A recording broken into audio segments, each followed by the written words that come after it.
sending the poneglyphs, and that's how you get like Thriller Bark and even the New World and stuff. Because when you think about it, if the red line was man-made, how could those other parts of the land be on that side of the red line?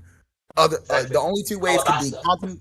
continental drift or the continent pullers. Well, think about this too, man. If Pangea was originally assembled by the continent pullers, right? The most evidence we have of that being a possibility is Wano. Look at all of the different weather conditions of Wano. It is vastly different. You can go from walking in a desert to walking in a blizzard within a couple of miles. And That that, is if you look crazy. at Wano, it looks like a stitched together map. Either way, hello, Internet. I am Straw Hat Lucas, captain of the last arc. I had to start the stream mid cook session because since Coffee jumped in, we have been cooking. Um, yes, like D stream, I'm going to do a round of introductions starting with Cube of the Red Sea, I always want to say the historian of the last arc. I always want to say archaeologist, Cube, you son of a gun. But yes, Cube, tell these lovely people about yourself and say hi. I hate you because I had a take and I'm gonna have to hold it down until the introduction are over. What's up, guys? I'm happy to be here. It's a crazy era to be on. Obviously, it's 1 month where we're more on breaks and reading One Piece, but we're still crafting. We are here with our bro Coffee Black, and I'm really excited because he hasn't been on a mainstream with us yet, but he's been spitting on the stream of Liberation, as some of all you have heard, but also on VC behind the scenes. And I can't wait to that he shows the world what he's ready to cook. So yeah, let's get this going. I'm excited. Well, thank you guys. Thank you guys. I'm glad to be here. I am Coffee Black. I am technically one of the newer people in the TLA, but I'm just really glad to be here because the cook sessions are amazing and the vibes are too fire. Ooh, I agree, brother. I agree. Because, like, also, we are joined by my first mate today, Din Din Kushi, the first mate of TLA. You want to give yourself a little introduction, Din Din? Hey, yeah, I got a tiny bit of background noise, but it will be all done in a sec. Like Coffee said, he's newer to the TLA community.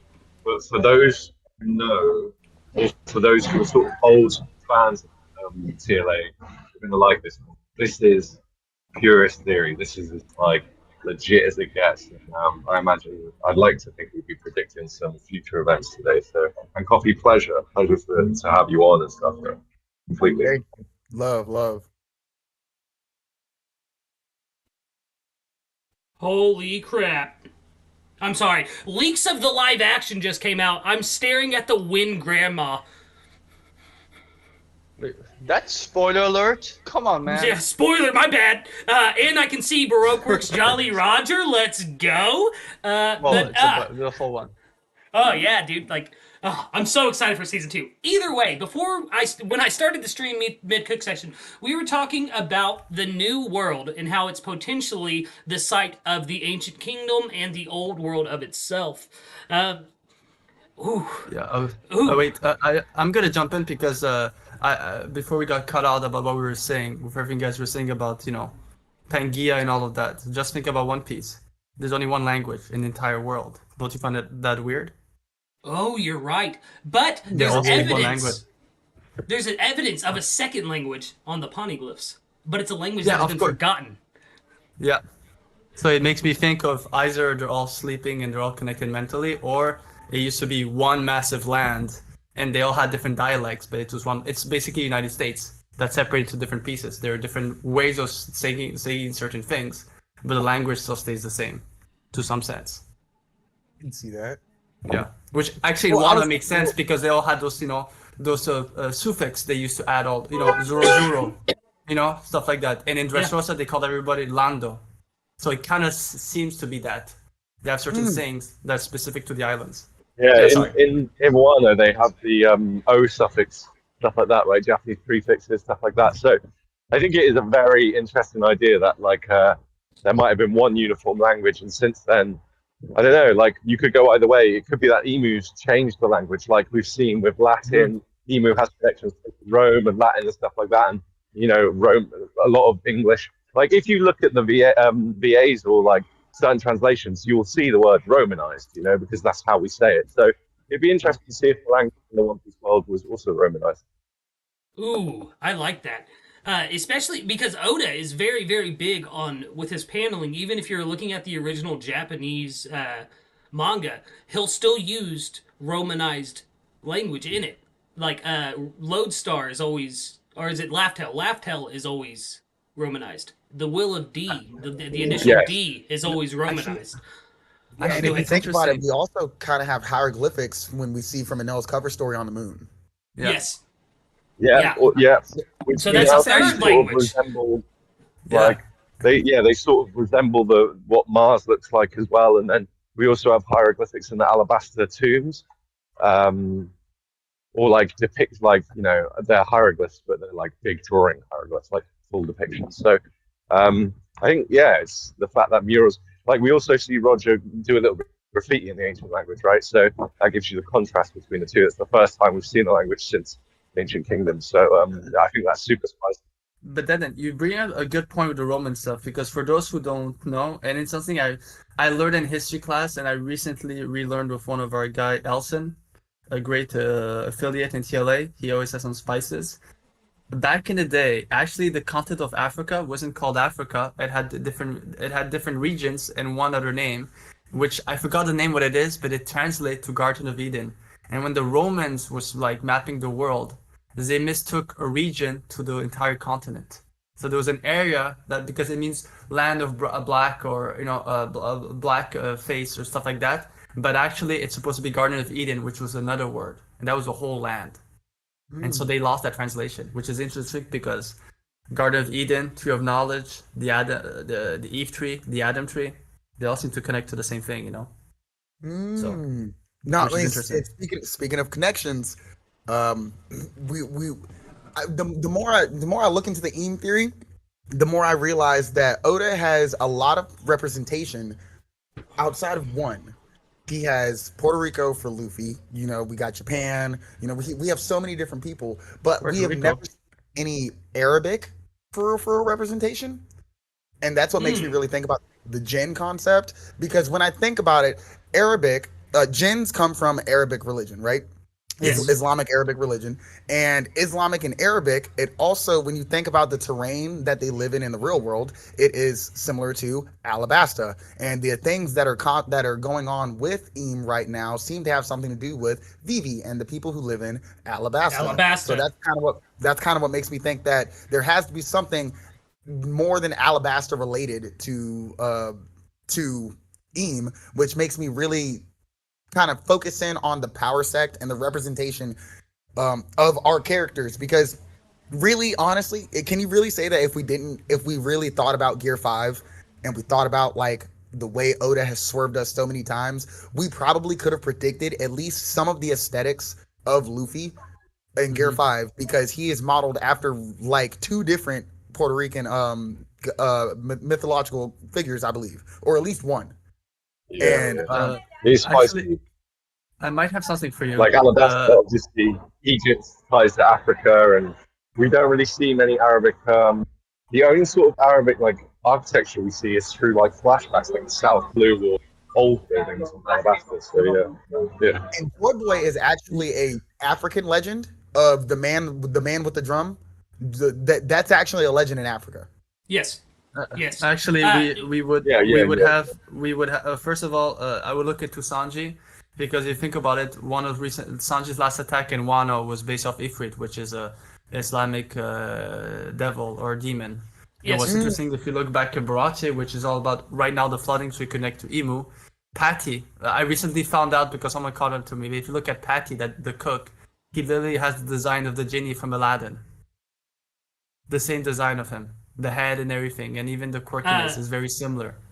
just to add a little Yeah. bit, because you said that Oda didn't really have any Arabic representation. Yesterday, the casting calls for the um, live action came out for Vivi, and they're definitely looking for a Middle Eastern or North African woman Yeah. to play Vivi, which I think really does tie into this whole like. It's not that he's snubbing, the representation of Arabic people or anything like that, because he obviously he canvases a large representation, like you said. I think that it's almost how now how do I want to say this without coming across the wrong way? One second here. Um, it's almost like he's keeping it from us on purpose. You know what I mean? Like it's Yeah, intentional. The reason we haven't got it, as it much from it's way too Alabaster. important to the actual theme of the story for that Exactly. representation. You know? Yeah, Exactly. it And we only absolutely got it's in that the pocket.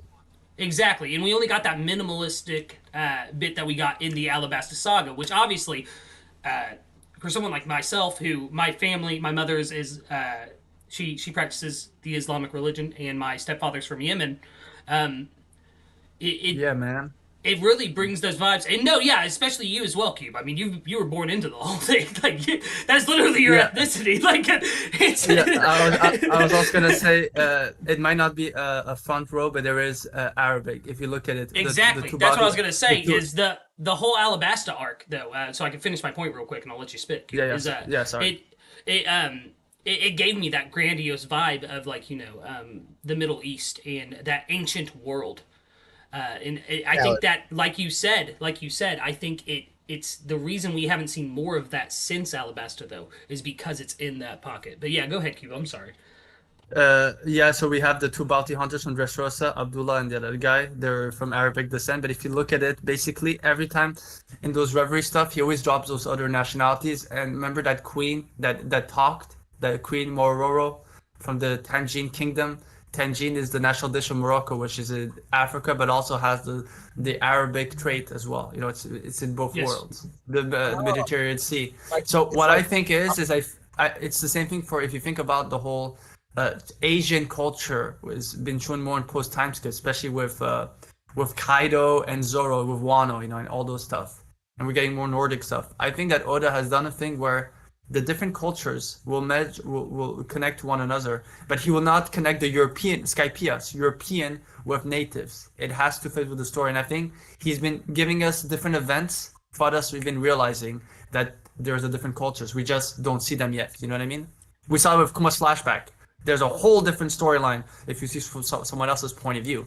Then you realize everything that we saw through Kuma's point of view when he was looking at the Straw Hats is completely different than what we saw from them. You that's know? really true. Because So yeah. Kuma's flashback really kind of rounded out a lot of different viewpoints actually, Yes. Hmm. which was actually God, that's such a beautiful. Thank God it's about to get animated. By the Oh, way, no, I'm thank sorry. Me and Din were talking about this. I'm not ready for it, man. Just I'm seeing the gonna cry. animation, yeah, just seeing the animation of him running away from the Revs and like breaking out of the tube so he can go to Bonnie. Like I was tearing up already. I was like, I'm not ready for this, dude. I am not So ready for it. so are they gonna? Okay, so as we have seen in the manga, when he hit the red line, um, he had half of his head punched off and a foot that was melted off. And when he got to Egghead, those things were still there. So how are they going to work that in the anime? Yeah, they won't do it. Ooh.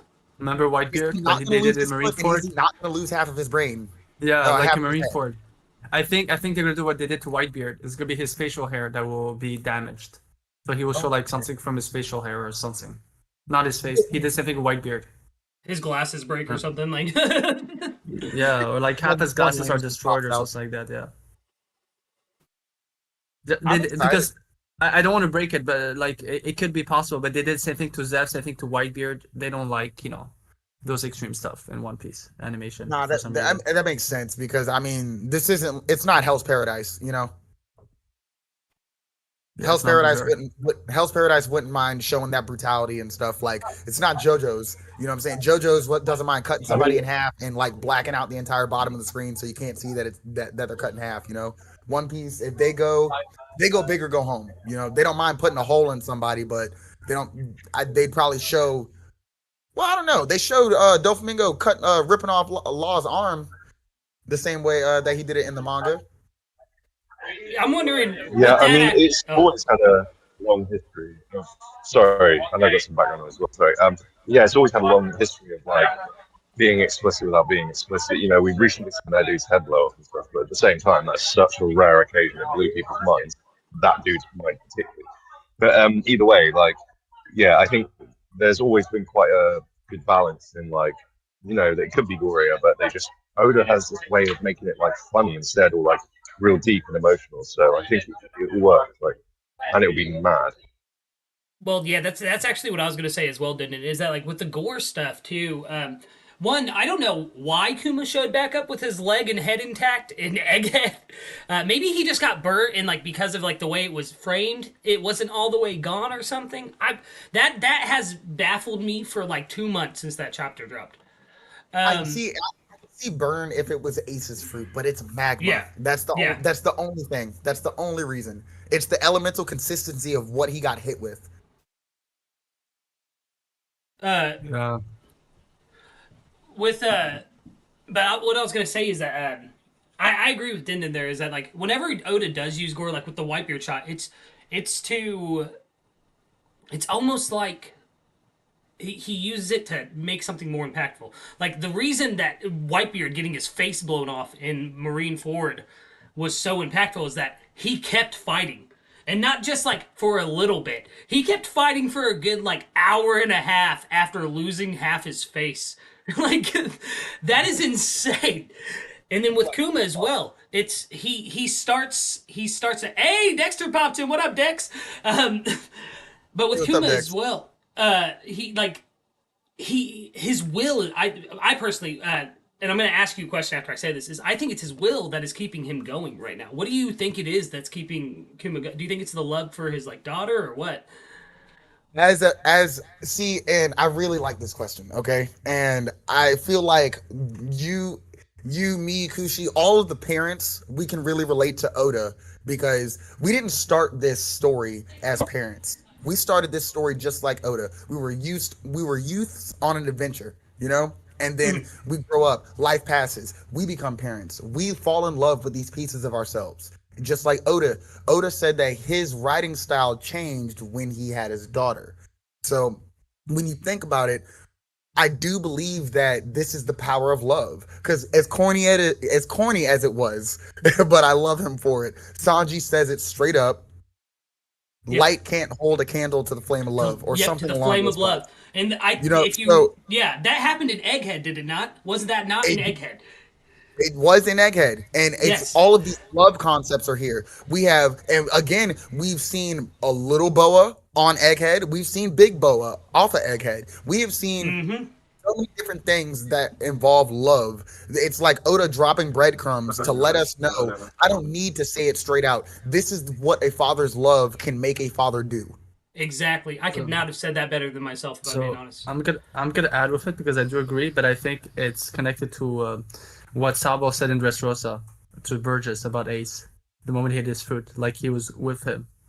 So I'm wondering if even though they calculated for the physical body, since there's a spiritual heart for the fruit, I think Kuma is living on through instinct through the fruit. So the fruit is beating for Kuma so that he can do the one last thing out of love for his daughter. Oh my Make sure that god. she's safe. Oh know what my I mean? god. What Whoa, if So it works. Oh my god. Cube, what if it's the will, like you're saying, it's the will of the fruit, right? Yeah. What if the previous Kuma- user of the pawpaw fruit, right, was an enemy of the Gorosei? Because it was the minute that Saturn was getting closer to Egghead, it's like Kuma activated, right? He went to Egghead. So maybe they are protected in Marie Joie, right? They cannot be touched while they're in Marie Joie. But the minute that they step foot on the ground, like Saturn said, I have not stepped on the soil in almost 800 years, or whatever he said, or centuries, or whatever he said, right? Maybe the minute he stepped on that soil, the will of the pawpaw fruit awakened in Kuma, or maybe when he got close to the soil, and that's why he went there. It may also be because of Bonnie's love and everything, but the will of the fruit allowed Kuma to come back and finish what the original user of that fruit started with the Gorosei. Yeah, I think for me I think it's this whole thing of when you eat the fruit, it's like Avatar with Aang. You get something, you get something part of it, so you become part of a collective. And The devil fruit it just steak. fit with perfectly. Yeah, the Gorosei being there said, you know what, I cannot let this repeat again. And since he's also part Kuma because Kuma had the fruit, he somehow feels connected also to Bonnie, so that's why it goes with it. After Yeah. everything happened, they realized Bonnie's too in danger. I have to act, and since Vegapunk is the one who gave the answer, everything desactivated him, meaning that physically he's not supposed to move, and I think it's spiritually. It's a spirit that lives on. his heart is physically dead, but not spiritually. And since he's Hmm. mostly robotic, he can function. And what You did know, Vegapunk say about the weight of a person? Didn't he say like it's like 0.002 grams left over, and that's like the weight of the soul or 21 something? grams. 21 yeah, grams leaves your 21 body. grams. 21 Yeah. grams. And is that? Do you guys think that's the weight of the soul or the weight of the devil fruit? Because how much research has Ooh. I think it's He, the how weight much he of the says, research spirit. has he Vegapunk says, right, done on he people says that it's are the not? weight of. Sorry, Kush. Yeah, it's probably collaborative, I reckon, though, because like 21 is 7-3, right? 7-3, and we know that 7 significant, 3 significant. So I imagine it's three wills. You'll have the will of the individual, the will of the fruit, and then maybe the will of the original user or something like that. And what creates Then 21 soul. He that seems definitely, that he didn't talk about whether or not it weighs the same. You know, if the devil fruit used the soul weighs the same as someone else. Yeah, just the 21 grams. Yeah. right. But then that brings us back to the power of three and Blackbeard. Yes. Mm-hmm. Ooh. So dude, Yeah. this is spicy. It's Spicy like indeed. I'm sweating over here That like I'm. guy's, yeah, that guy weighs way more.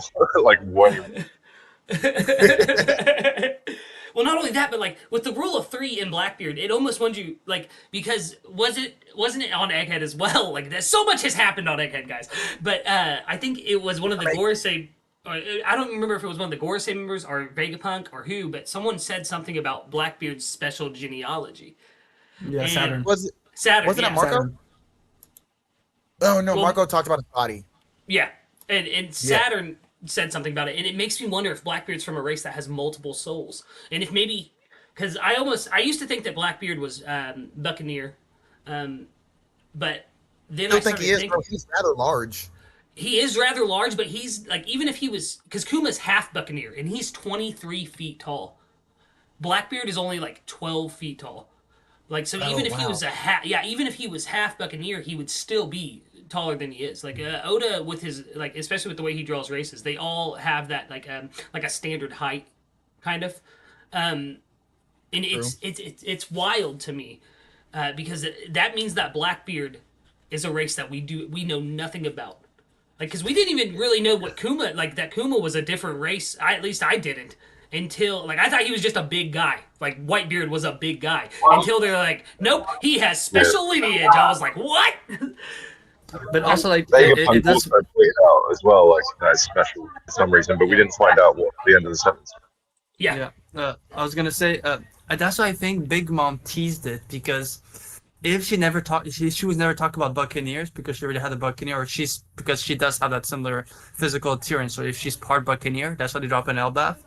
She talked about Lunarians and Giants, but there was a third race that we never know of. And the Yeah. next thing that Blackbeard does, he steals one of her Big Mom's daughter. Like, think of the irony that the last race that she was actually looking for, couldn't find, stole her daughter, who's unique to this world. You know, the irony. She wanted him to join him, and instead he steals something from her. Like, what if it's that third race? Because we don't know what was.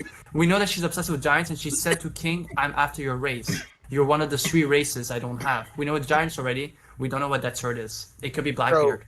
are we just believing that it's not Buccaneers because Buccaneers are technically extinct, or do we? You know, because I was thinking it was Buccaneers that the third So one did I. was. Yeah, but we I have to go thought- to the.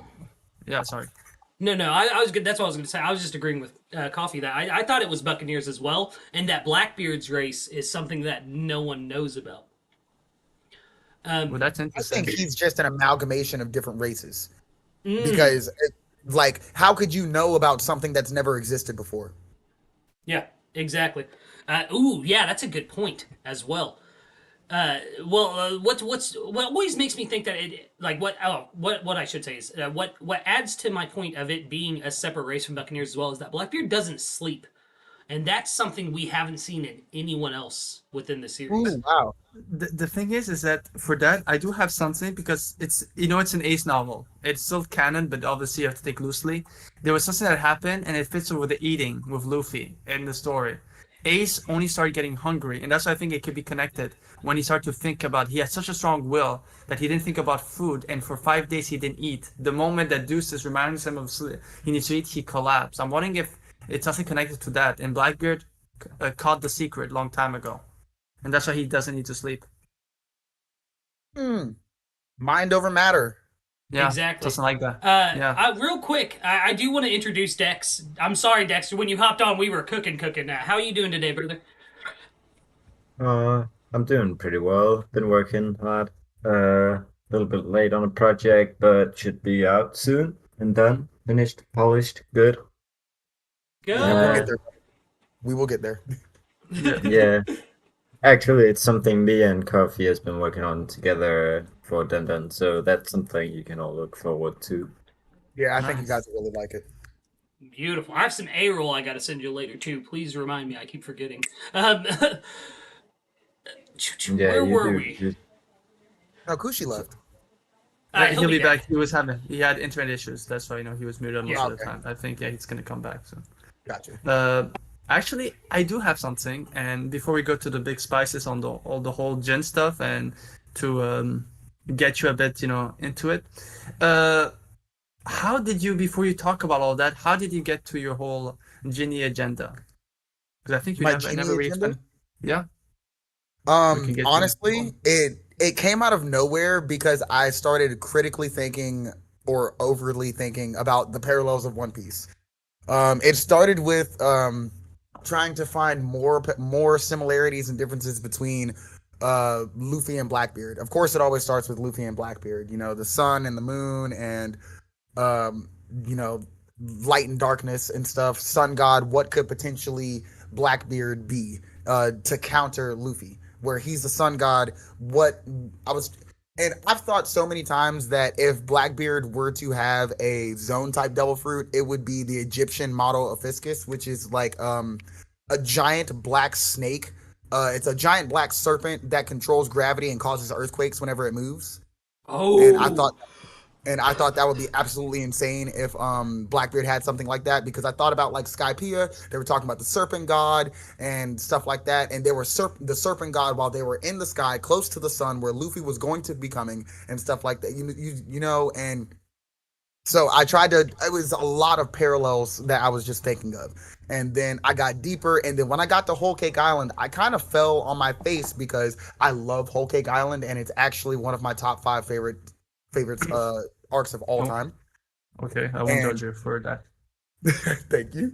And when I got there, something about the genie dude just set me off. I was, and it maybe it was because I had just rewatched both Aladdin movies with my kids like on back-to-back days. But I started thinking really, really hard. I was like, what is the significance of Big Mom having such an enormous family?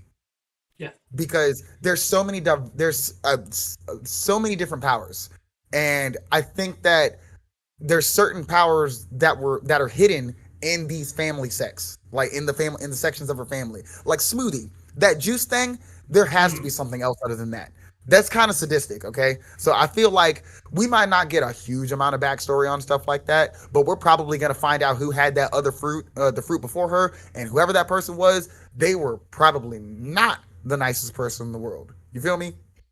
So I mean, analyzing Big Mom Pirates, I kind of just thought about it, and then I was like, then the wonderful chapter came out for Egghead, where Vegapunk started talking about devil fruits being basically the manifestation of dreams, and I thought about then I was staying at my friend's house for a couple weeks, and he brought up the fact that Saturn popped up in a pentagram, and he was like, don't Wiccans use pentagrams? And then me and him fell into the rabbit hole of, was there an original power set in One Piece before devil fruits and hockey, and was it magic?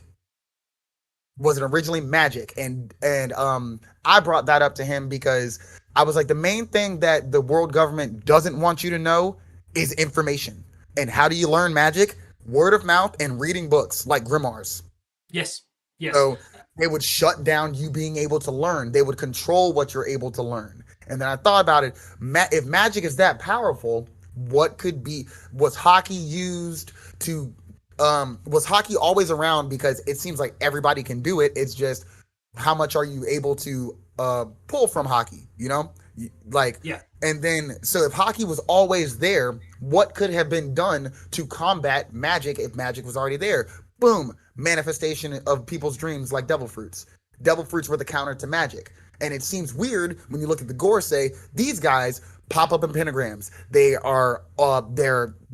you can't damage them. They're extremely fast. They're speedsters. They have all these crazy powers with no devil fruits because it's like they're not even augmented. They came blessed because it's like ancient knowledge, ancient spells that they could have casted on themselves.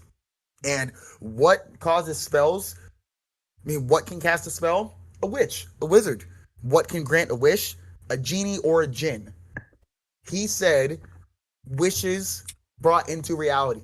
And that automatically put, well, if Luffy, if the original Joy Boy created them because people were wishing that they were Joy Boy would technically be a genie, right? And then I thought about it, okay, if Joy Boy was a genie, let's think about some parallels. Genies are technically good. Aladdin, genie was a genie. He was the boss. He was the man.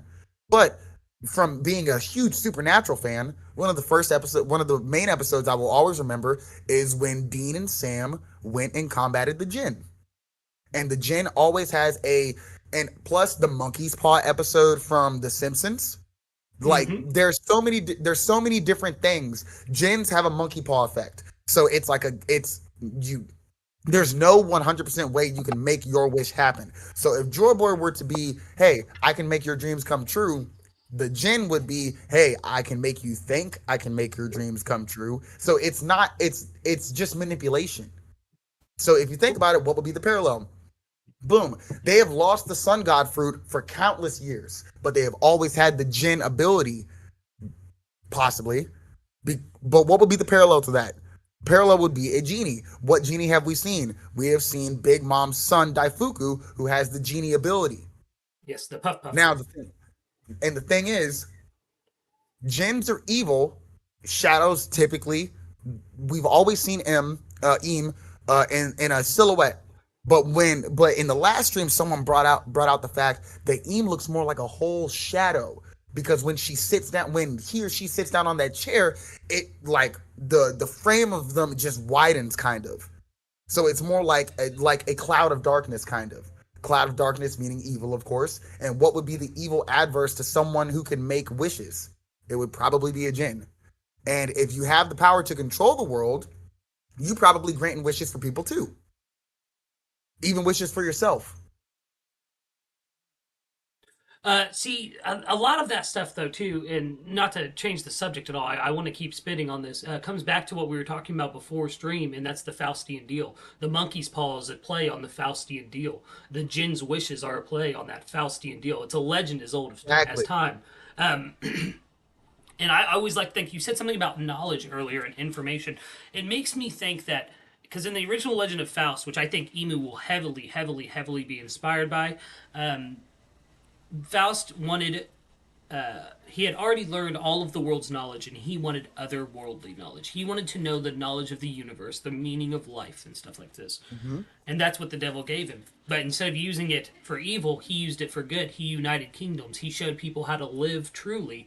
And I think that Im learned the same thing that Faust did. He learned the knowledge of the outer universe, the knowledge of the world, the true history of the world, the full future of the world. And he did not like what he saw, so he decided to change it. And that comes down to that monkey's paw effect, where he learned that knowledge, but it was a curse to him. I like this idea, though, of them having the ability to maybe even create devil fruits for people. But maybe Im's devil fruits are impure. Maybe that's why they sink to the bottom of the sea. Maybe Oda hinted at it with Smiles, recreating devil fruits. There you go.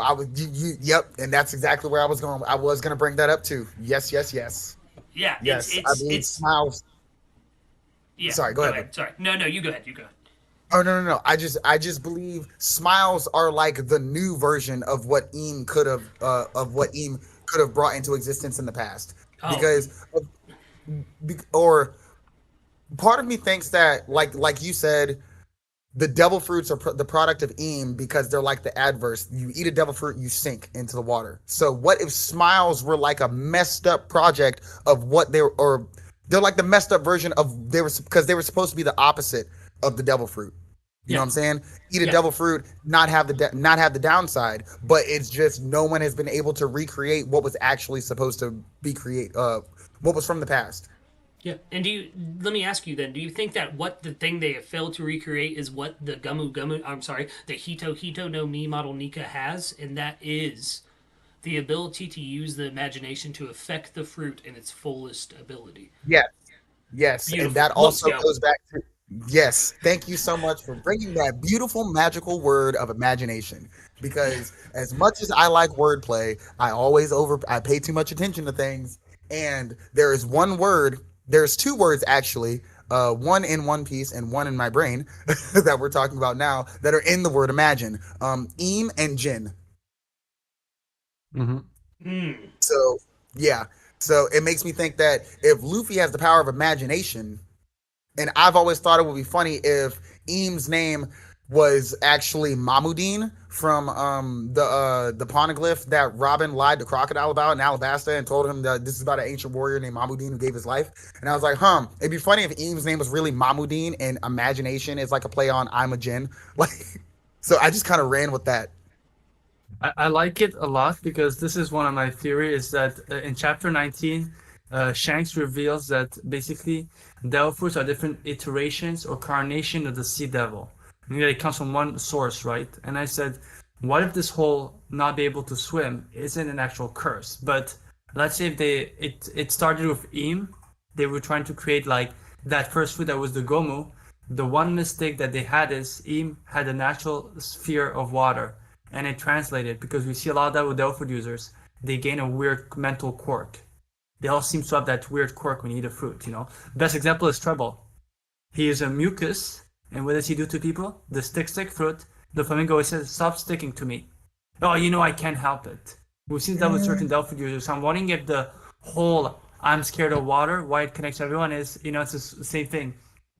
The first one that was manifested, all of them followed the same rules, and that was this one thing. And it's not because the Hito was weak. The Nika no Mi was a weak fruit or a failed fruit. It's because Imu never dealt with his own trauma. Wait. What if Oh, you that said is about really this one rule, right? What if it was like Joy Boy ate the Hito Hito no Mi model Nika, right?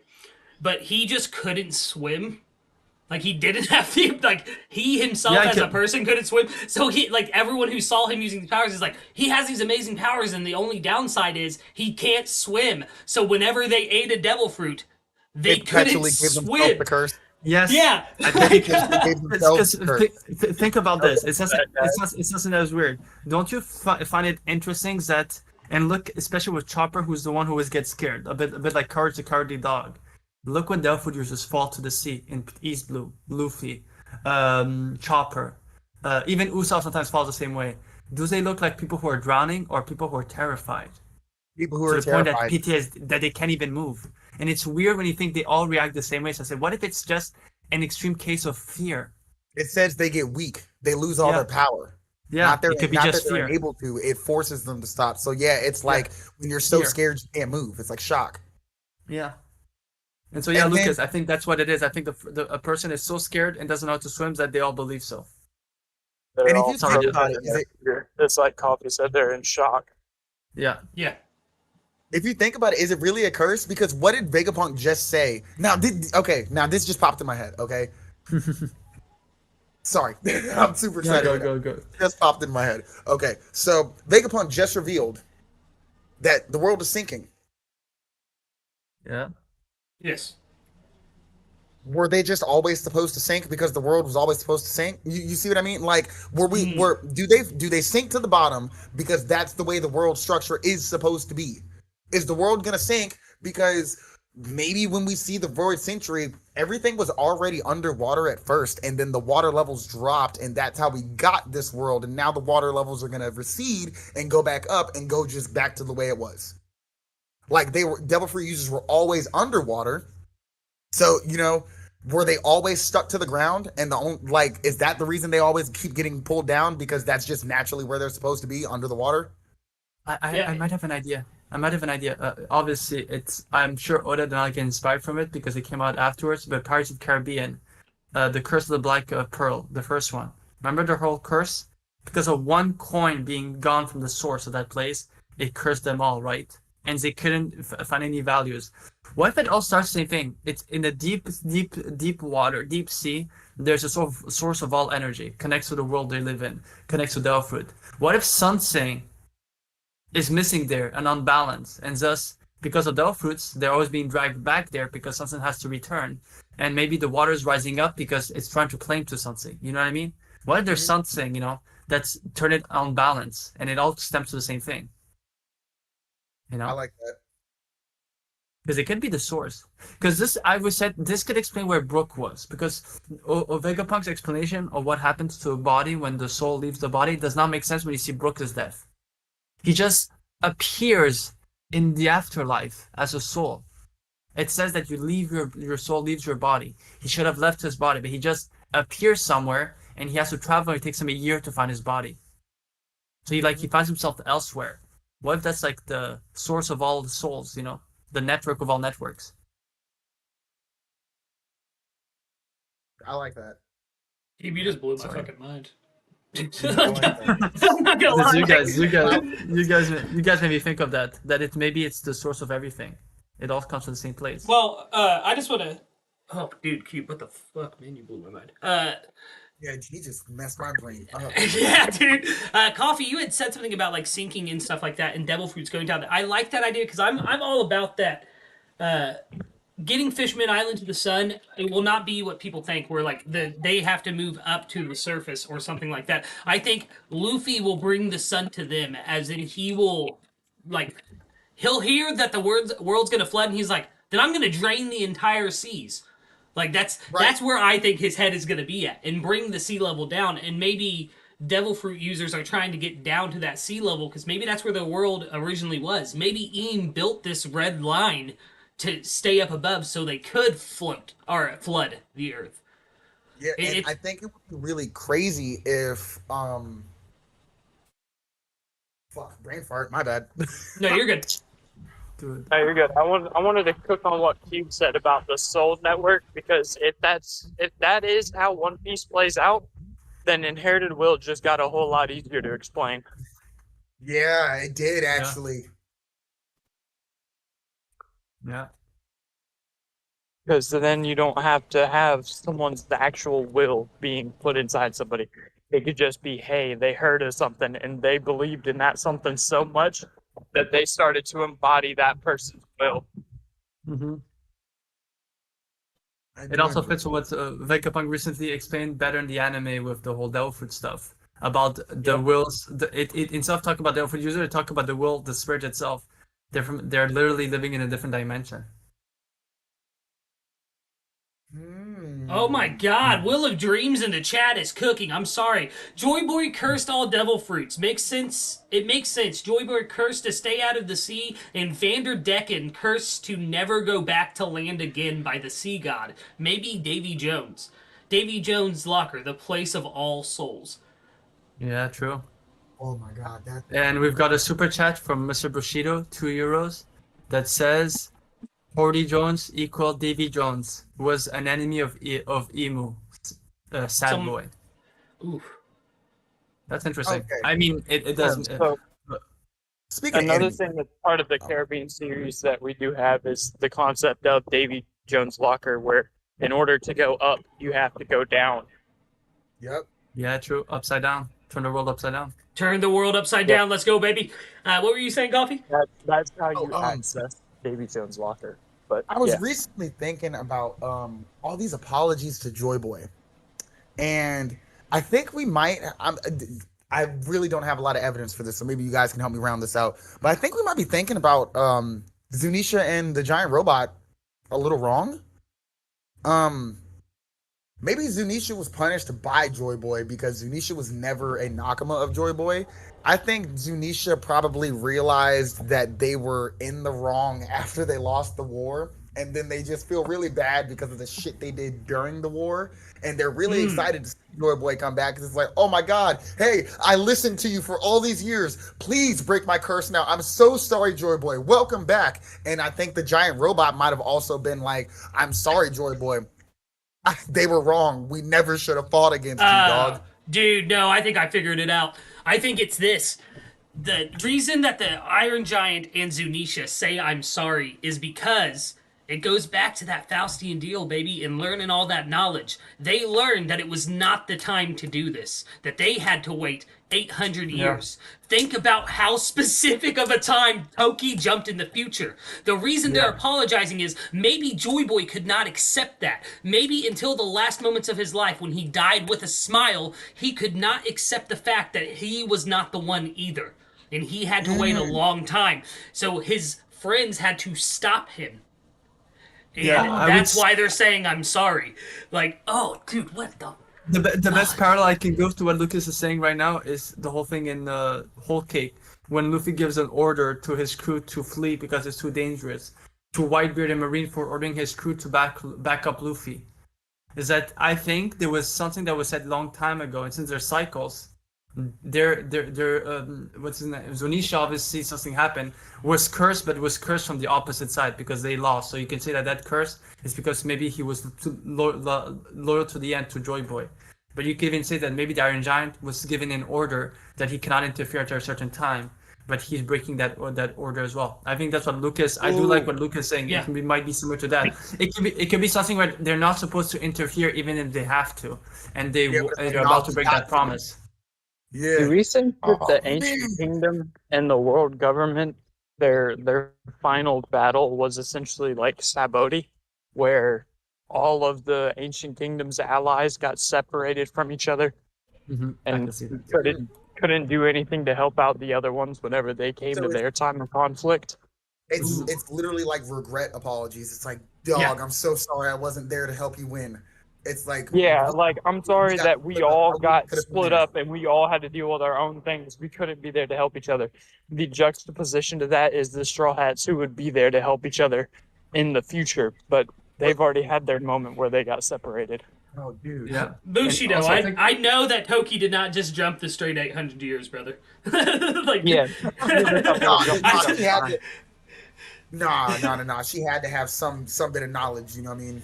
yeah, that's what I'm saying. Like, they had to have figured out this, and like Will said in the chat, it's like a mutiny. They were like, Joy Boy, we're sorry, but like we can't let you do this now because now is not the time. We saw something, and it shows us that this is the exact time period. You know what I mean? That it'll happen. And maybe Joy Boy was like, no, if I don't stop Eve now, they're going to destroy the world. And it's like, we have to let them destroy the world. And, I'm sorry, Joy Boy. Like, oof. What I got what if it's something I always said that what if we're basically seeing with the Straw Hats all the different iteration of Joy Boys. Basically, Joy Boy has different adventures. He was never with the full crew. What is this whole thing that we see with Shanks and Dragon? They seem to be always behind, always late. If you think about it, Shanks isn't fast enough to get Whitebeard to stop Ace. Shanks isn't fast enough to come in Marineford. Dragon isn't fast enough for Ohara. Dragon isn't fast enough for Goa Kingdom.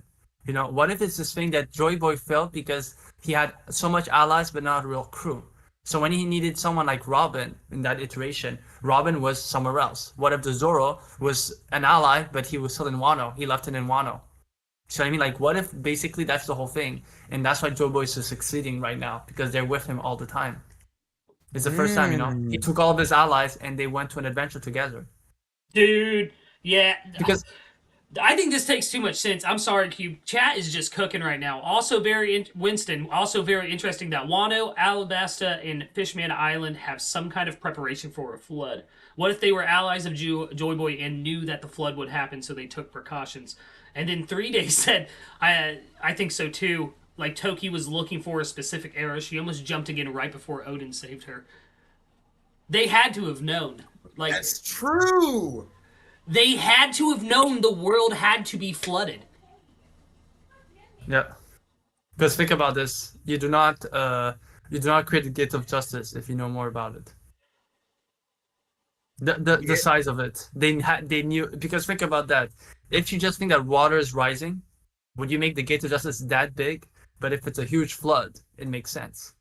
Yeah. It's too massive. They knew it was a flood. Another €5 super chat for Mr. Bushido. Rayleigh does ship coding. Crocus lives in the whale. Roger also had a fishman in his crew. What could Scopper be doing to avoid the flood? Ooh. Skyland. Maybe he's just dead. Maybe Yeah, no, he's dude. just. We did see that panel of that one old man that looked like Scopper, and everybody was like, "That's Scopper, come on!"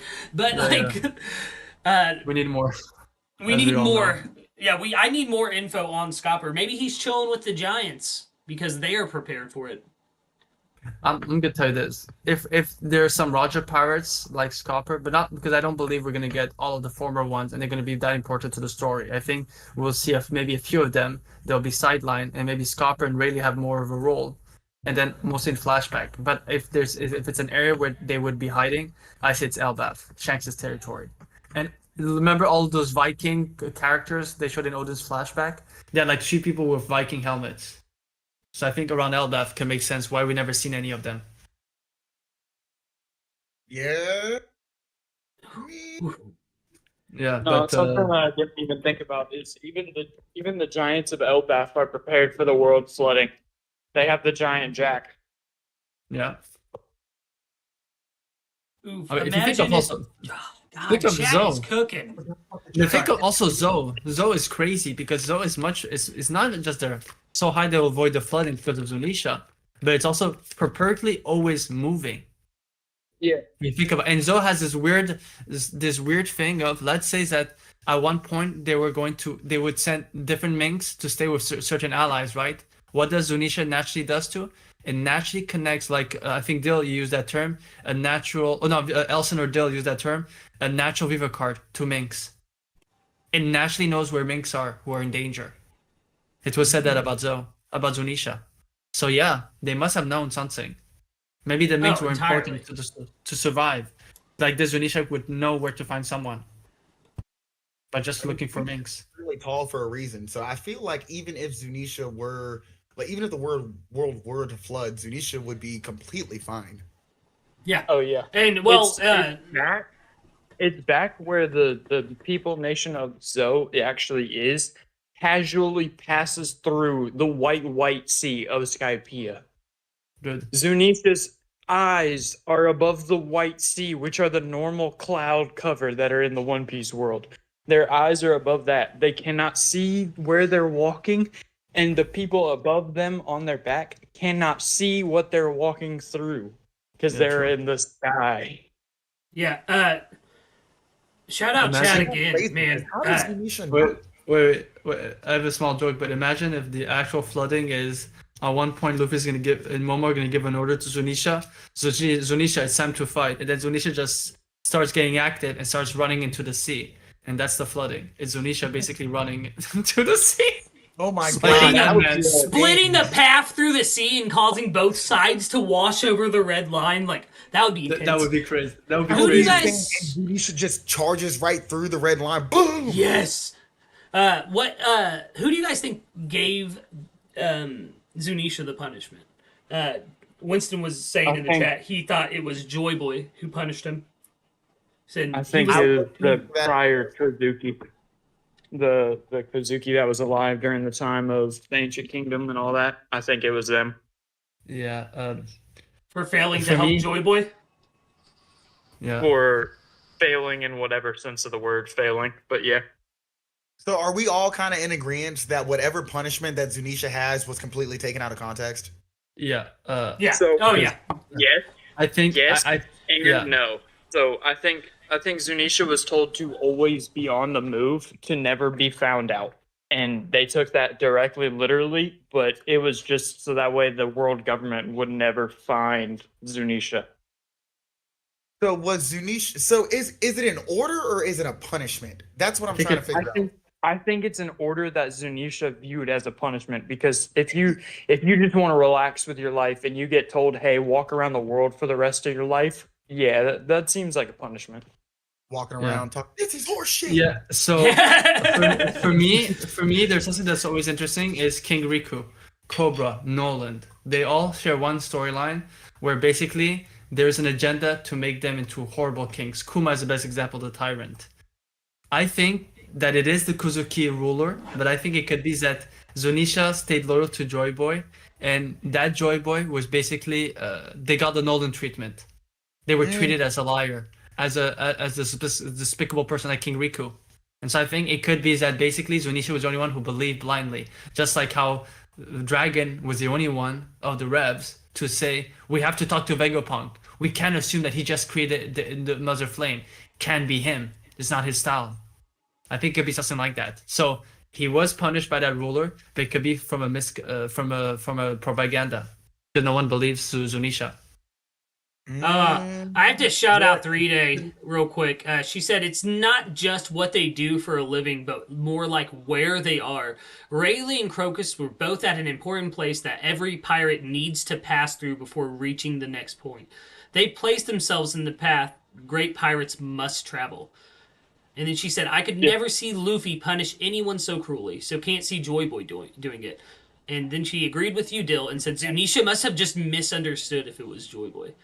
Which makes me think that and Joy Boy probably looked at Zunisha and was like, I don't know, until they're ready, just like walk around or something. And he was like, I will face this punishment. I'm sorry, Joy Boy. And like started walking. Yeah. And Joy Boy's like, busy until you hear my heartbeat again. yeah, exactly. So he's like, okay, I'll just walk the seas. This is my punishment for failing to do it then. Like, Yeah. Or But again, we're assuming, but we never heard Zunisha talk about it. But what if they're saying it's a punishment, but Zunisha is doing it gladly? Like, doesn't look like, you know what I mean? Like, 800 years is massive for power. But what if it's all about figure of speech? Because everyone assumes it's a punishment. yeah, but look at Zunisha's eyes. That dude is on autopilot 98% of the time. Bruh. Dead He is, inside.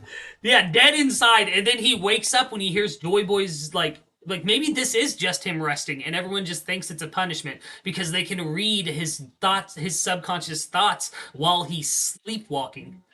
Yeah.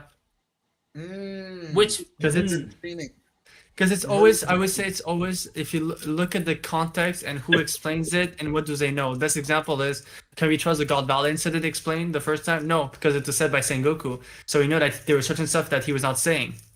And I think it could be the same thing. Unless Zunisha or someone from that era actually explains it, I think there's more of a, it's more of a, what's called, a misdirect, you know, in some of the stuff. I think it was cursed, but does Zunisha believe it's a curse? That's a thing. Because, like Lucas said, it might seem of a curse from the outside or an order, but could be the opposite for Zunisha. Yeah, total misinterpretation. Yeah. Yeah. And we've seen, I was gonna say also, we've seen Luffy turn off his brain in Skypiea battle with Enel. So, what if Zunisha has this natural thing where he basically desires to basically keep a low profile until the time has come, and you know, delve with it. You know how delve works. So something very similar. And suddenly Zunisha disconnects until it hears the drums of liberation. But Chill actually said something that's got my brain like on going like faster than a flash right now. Because I'm just thinking, like, it is really crazy that Zunisha, the One Piece world is giant, but in 800 years, Zunisha has just been walking and never stepped on an island or anything. Yep. Yeah. It Like, constantly knows where it's just at. walking in a circle or something. This proves something. There's some sort of frequency. There's something that Zunisha could sense. It could be in a heightened level observation hockey. Because I don't think Zunisha randomly walks. I think it's calculated. Like it knows where it needs to go. By instinct. Pure Like instinct. it knew when it was time to go to Wano. It knew when it was time to start heading to Wano. Like, oh, something's up. I need to get there by X time. And it made there at he made it there at X time. Yeah, and also think of Dressrosa. Them going to Zou. Think about it. Don't you find it weirdly enough how they had the viewer card to go to Zou, but Zou wasn't that far from them randomly. When Zunisha always moves, like even being close by when Luffy was looking for Zou. Yeah, they didn't have to go that far from Dressrosa. Yeah. Sorry, Dill, you were saying something same time as me. I think I cut you off. ADHD Bringo Burr, I already forgot. Oh, sorry, man. Yeah, so it was about how I was gonna say, yeah, I can't explain the Zunisha knowing where to be at specific timings, but I can explain the fact of Zunisha knowing where to go by this point. Zunisha's been walking for eons. I guarantee you they're walking in a rut. They have been for the past 300 years. Okay, They made their own gorge in the ground. Oh man. Hey, All right. I could totally understand if Zunisha really did take it out of context because if you think about it, 800 years is actually, believe it or not, a really long time. And so so what if Zunisha got the order when Zunisha was really young and Zunisha was just big Laboon, you know what I mean?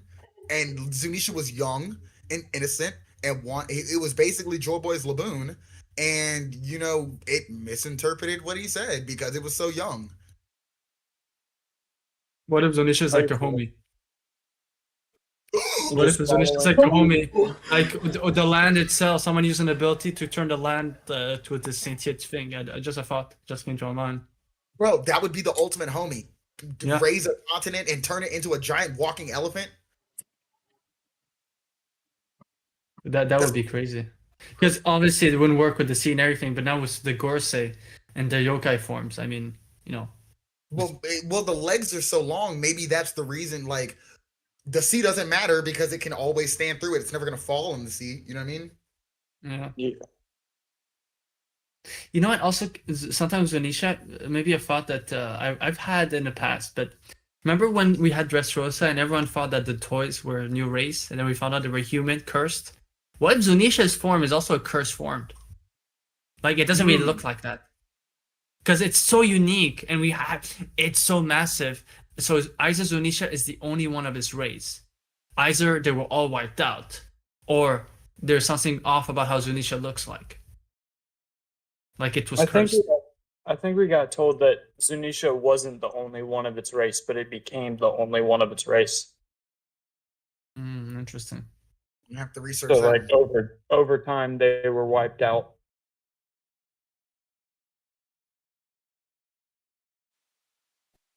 Yeah, it's like honestly, yeah. If, This whole What if they were wiped out though because they were trying to find Zunisha? Sorry, Dexter, go ahead. That No, makes I a was lot of gonna sense. ask, do we know what year it is in the One Piece world? That is 1524.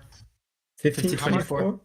Because 5022 was the introduction, remember? 5022, I remember. And it's been 2 years. Because of the time skip. Obviously, it could be 1525, but I'm going with just the time skip, 2 years. So it should be 1524. Mm, It should be 1525 because they were on the seas for what 6 months before the time skip. Yeah, Yeah. no, yeah. Yeah, so yeah, it should be I was 1525. about to say, we had them in the early stages of just getting into the Grand Line, and they were in winter seasons. Yeah, true. But then True. they do it. The problem with the seasons in man. One Piece, they're like some islands have 16 seasons. It's ridiculous. Yeah. I mean, I don't know, guys. I'm starting to get this feeling like Zunisha's race might be like Grogu and Yoda's race. Like when you're 80, you still look 2. You know what I mean? Yeah. Mm. And and for those who know, and obviously I know Coffee Black would like that. It's all my Disney agenda where I think that Oda does, and he did reveal that he did love the design of the Disney characters. I feel like some designs, he goes through the real story, like the real 40 Days in the Arabian Night stories with Aladdin. He goes with the real Peter Pan stories, but used the Disney one for the design. And I just find it very interesting that Aladdin's best friend was a monkey, same style of dressing up as Luffy, was turned into what? Into an elephant when he was cursed. By Holy the genie. crap. By the genie. You know? That's why I always take the Disney stuff. Sometimes I know there's inspirations. Oh my. Yo. So, See, I was going to bring up an entirely different point. I was going to say that that Zunisha was a genie, but Coffee, go ahead. I was just gonna say, what if Zunisha was originally a member of the monkey family from back then in the Void Century? Ooh, that would be Monkey crazy. turned into an elephant.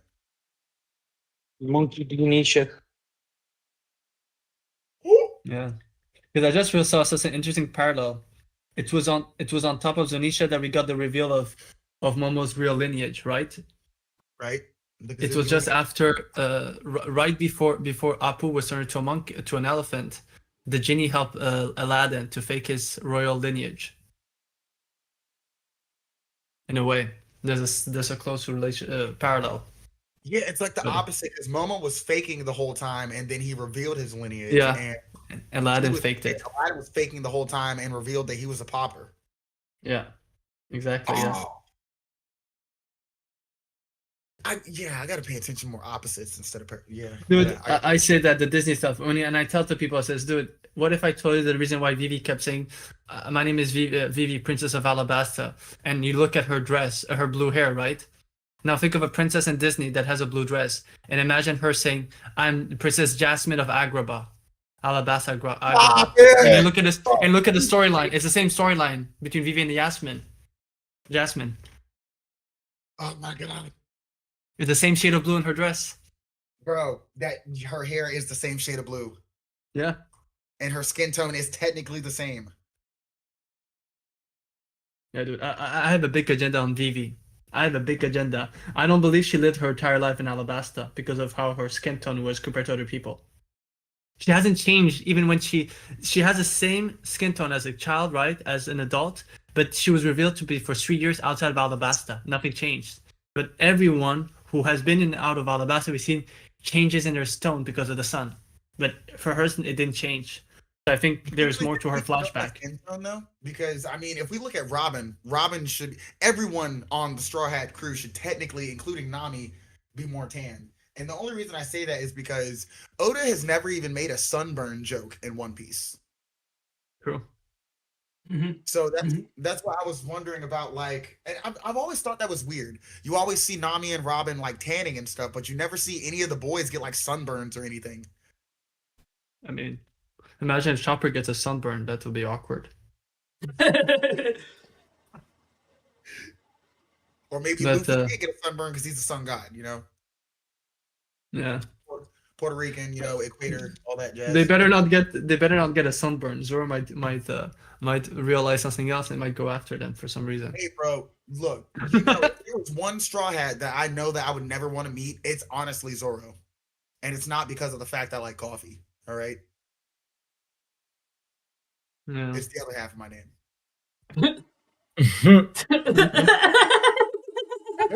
I think we all knew where you were going. Well done. Oh, that got me. I'm sorry. That got me. What? You know, I actually have an interesting fear on why Zoro. I do think it is done on purpose. I do think that, you know how a lot of the people now from Ancient Kingdom lore seems to be like darker skin tone, darker shades. I'm wondering at one point in his flashback and his inherited wills was more of an enemy at the time.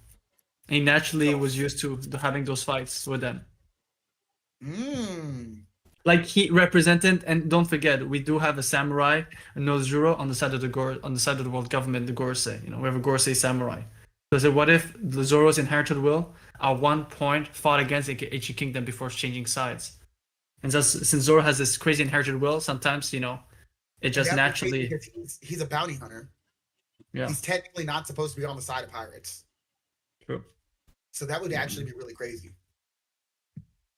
He's not even just a bounty marine hunter, but he he's was a pirate hunter. Yeah. So who do we think is gonna be there? There's only we have 10 Straw Hats and we have 5 of the Gorosei. Now, I am a little bit. I see everybody making all these theories about which Straw Hat's gonna fight which Gorosei, and yes, that'd be really awesome. But I don't know if the Straw Hats are gonna be fighting the Gorosei. I feel like the Gorosei are gonna be used for other people that we have not seen max out. Like, I feel like Dragon's gonna fight a Gorosei member. I feel like if Scopper comes back, he might fight one. I don't know. Shanks might fight one. I don't think they're gonna be Straw Hat fights. I think the main thing that's going to be happening with the Straw Hats is going to be way more Titanic captains oriented. And I'm kind of hoping both of those things go down at the same time. When you're on the sea, you fight pirates. Quote from Monkey D. Lucy in Wano. In Wano, yeah. Well, think about it too, man. If one of the Gorosei, say, doesn't make it off Egghead, there's only 4 of them left. 4 Yonkos, 4 Gorosei members. Who's to say the Yonkos don't take them down once they learn that Eam is controlling the world? Mm-hmm. Nothing unites enemies faster than a central threat to everyone. Dude, Lucas, Really don't tell me- don't worry. Oda got this because we all know Saturn is gonna kick the bucket soon. It's gonna be Garling. He's been showcasing Garling for the last one arc. Garling is the next Gorosei to take that position. You think so? Yeah, he's been showing him unnecessarily, even in the flashback. Champions of dress of the champion of God Valley. He's the one who takes the decisions for the Holy Knights for Mjosgard. He's showing that leadership role constantly, and Saturn is being pushed to the storyline that it makes us hate us every time we see him. That makes me think that he's not gonna last very long. So I think he's maybe preparing, and then it might even put the Shanks storyline even more further into it. You know, a Gorosei that is might be, we all know, the father of Shanks, and then he meets up with Luffy, who Luffy sees Shanks like an older brother. You can make that thing up. It feels like he's pushing some sort of thing. So if that happens, do you think that we're gonna get like backstory information on Garling specifically being intelligent? Because I feel like not just backstory on Garling, him being like showing his intelligence also with his battle prowess. Because if he were to take Saturn's position, wouldn't he technically be like the head of the science division for the what is Saturn? He's the head of the science division, right? Yeah. Would he take his spot? And that's like, scientists are not stupid. So to be a scientist with battle prowess, do you think that? Yeah, I'm gonna jump in to say one thing. I do want to see more of Garling because the thing he told to Mjosgard does not make sense when you know about Shanks in the world. He should be like giving orders for people to kill Shanks because of that. So that's why I feel like there's a twist of Garling. There's more to him than meets the eye. You know what I mean? If you're that upset that a fellow celestial dragon would even go with people he's that the you warrior consider trash. god of defense and science. I'm sorry. Oh, nice. Okay. Garling can be defense. Yeah. Yeah, I totally give it to him then because defense falls in there too. Yeah, Because I'm pretty sure there isn't one for just straight up war, unless that's first. No, there isn't one. Agriculture. Yeah, and even War Korea is justice, I think. Yeah, Jupiter is agriculture. Yeah. Yeah. The sandworm. Oh yeah, Jupiter. The sandworm is agriculture. Kind of makes sense. I'm not gonna lie. Yeah, that's the only way I remember it so well because I'm like, oh, that makes sense. The sandworm is the agriculture dude. Yeah. I was gonna say no, but what's interesting is he says to Mjosgard, he didn't go after him because he attacked St. Carlos. He attacked him because he was associated to people that he considered to be trash, which is an insult to all of us. Yet his son is parading with that figureland face, doing all those stuff as he wishes. Wouldn't that anger him in the way he talked about it? You know, the rules and regulation. It kind of weird. You know what I mean? I feel like there's more to the story. Either he doesn't know about Shanks, or he's a complex character. So do you think that Garling had anything to do with Shanks being put into the treasure chest on God Valley? Because I mean, part of me wants to say that he did it to save Shanks, and then another part is kind of like, well, everyone knows that Shanks is alive. So it kind of makes me go back to what Kube was saying. Like, is Garling really going to be a bad guy? I think so. I think his plan. I'm thinking maybe if Garling is in line to be the next Gorosei member, then the Holy Knights lineage all of them have to have that same whatever in their lineage factor that could make them compatible to get the power of one of the Gorosei. Okay. So maybe he put Shanks in that treasure chest because it's like, earn a part of my bloodline if you win this challenge or whatever. Kind of like come back and see if you're if you're worthy enough to win this treasure kind of thing, like you can earn the chance to have your blood be part of the 12 Holy Knights or whatever. Yeah, and then it was kind of like, well, I'm not doing that, Dad. Fuck off. I'm not coming back. I ain't doing that. Yeah, like, who? Not my back, not my problem. Like exactly. Yeah. I can definitely see that. I don't know, man. These chats make my brain go like 2,000 miles an hour. That's the cook-off, baby. What's up, Josh? What's up, Josh? Yo, what's up? No. So yeah, the whole garling thing for me, it comes from a theory that Joy Boy, that Wizard of Wars dropped like a few months ago on his new channel. I'll That have to you know, check that out. they're popping up garling for the rest of the story, basically continuing the entire God Valley storyline for the Shanks side. Okay. But you guys did bring up an interesting point.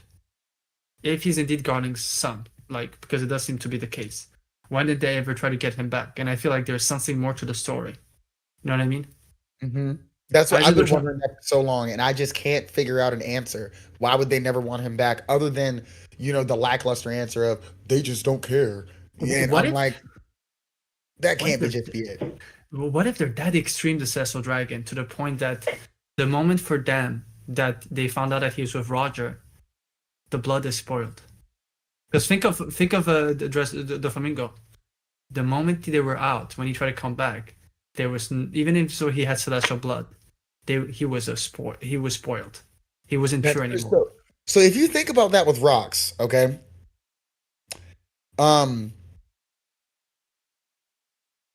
what if Rox was a former celestial dragon and he just said fuck it and left?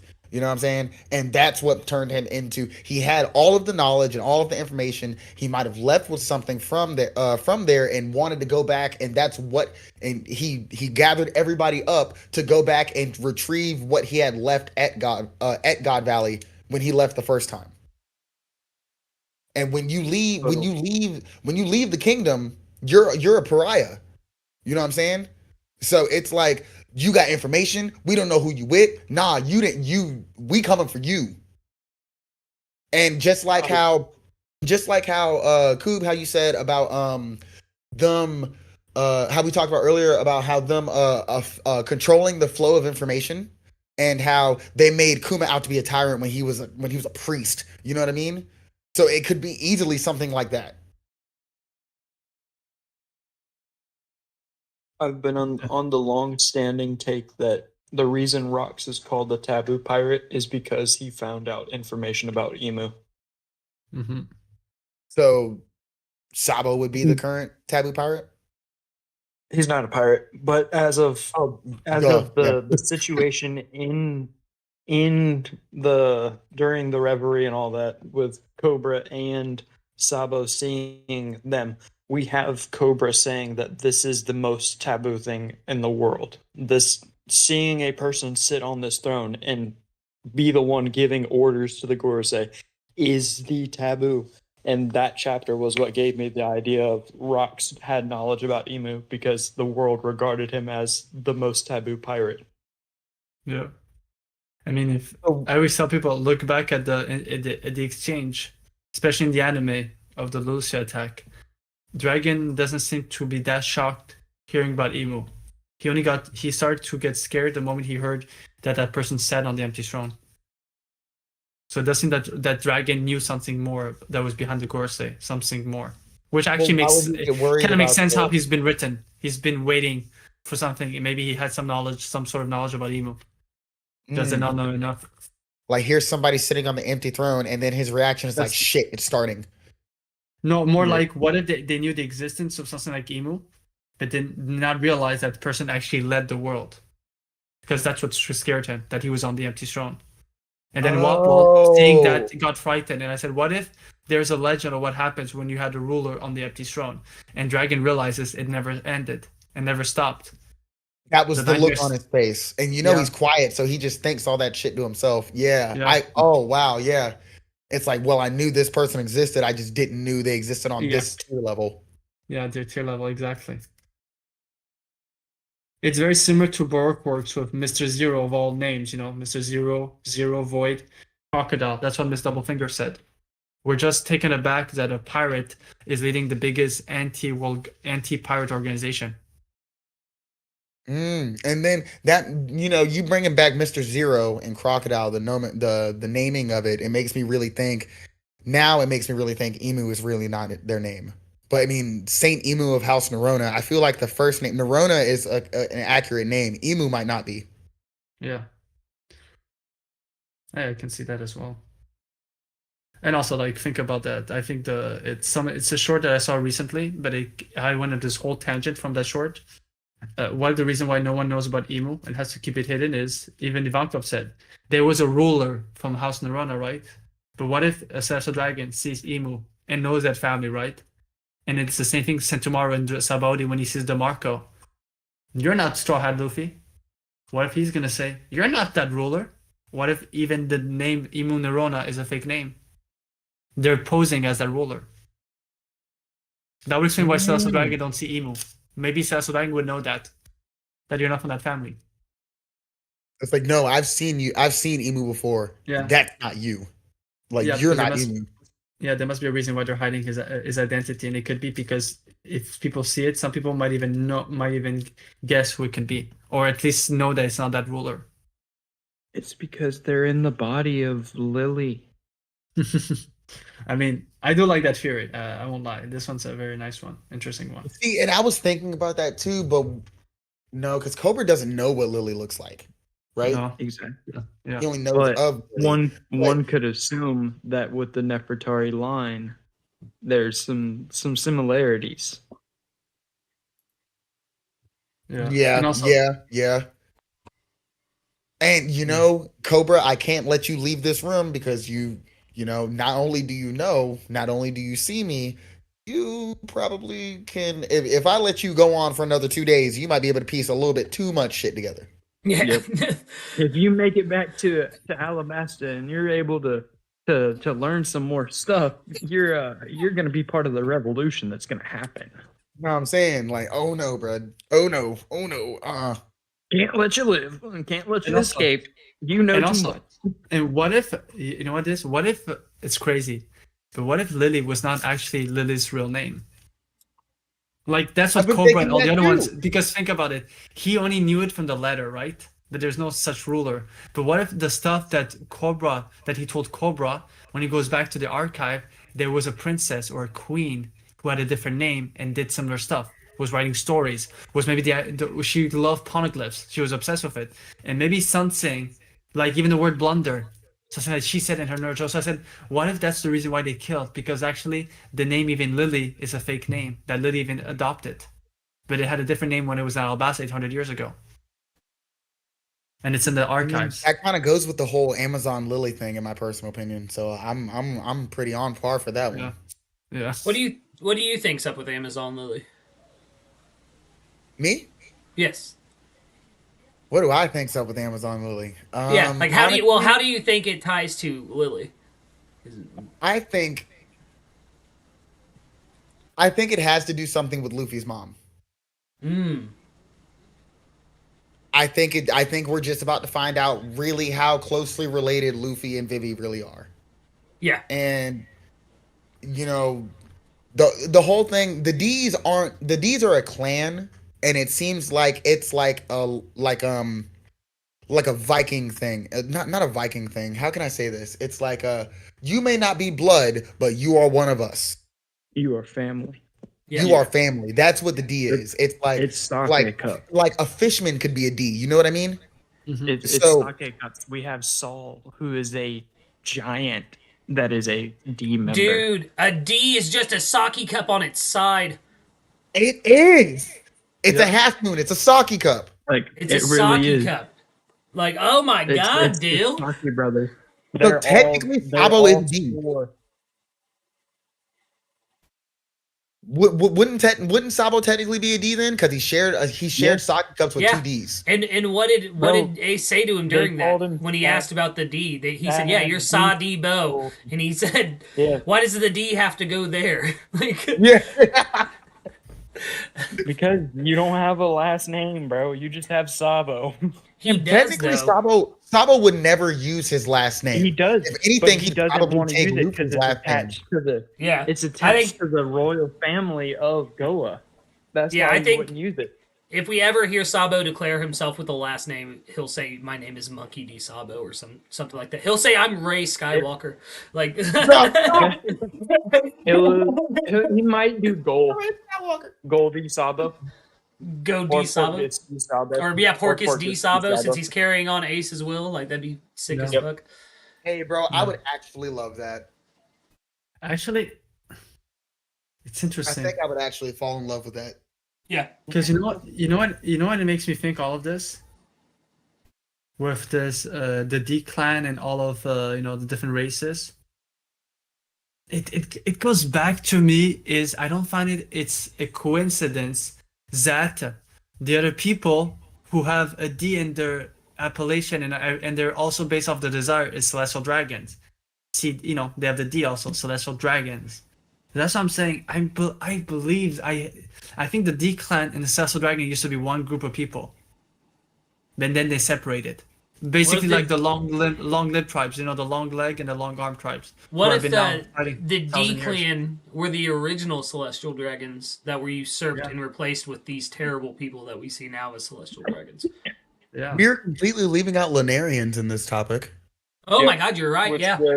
which were Or the overthrown off original. the red line by the Yeah. celestial dragons. Yeah. Ooh. Did the D You know clan what? overthrow the Lunarians? Or what if that's just a tale told throughout history? What if the D clan actually joined forces with the new Lunarians? That's what I was thinking. They joined Yeah. forces and still lost. Yeah. Oh my and still god! lost. What if that's what they did? Because every time the Gorsei they do the Rogan they do that to win a war. We saw in Marineford they don't fight it rightfully. They use propaganda, manipulation, telling lies to one another, so they die from the inside out. What if basically the D clans and the Sasso Drag and the Lunarians were in peace, right? But then what Hody Jones did, Hody Jones literally did that. He created this stigma on humans. They're the one who killed Horihime. And then after 10 years, people hated humans. He created this whole movement of people hating humans for no reason. What if that's how it started? Lunarians and D-clans started getting into arguments because of celestial dragons. Because of the Gorsei. They were already preparing the mesh. Making let's say that celestial D-clan members' kids were found burned. But that was the Gorsei behind it.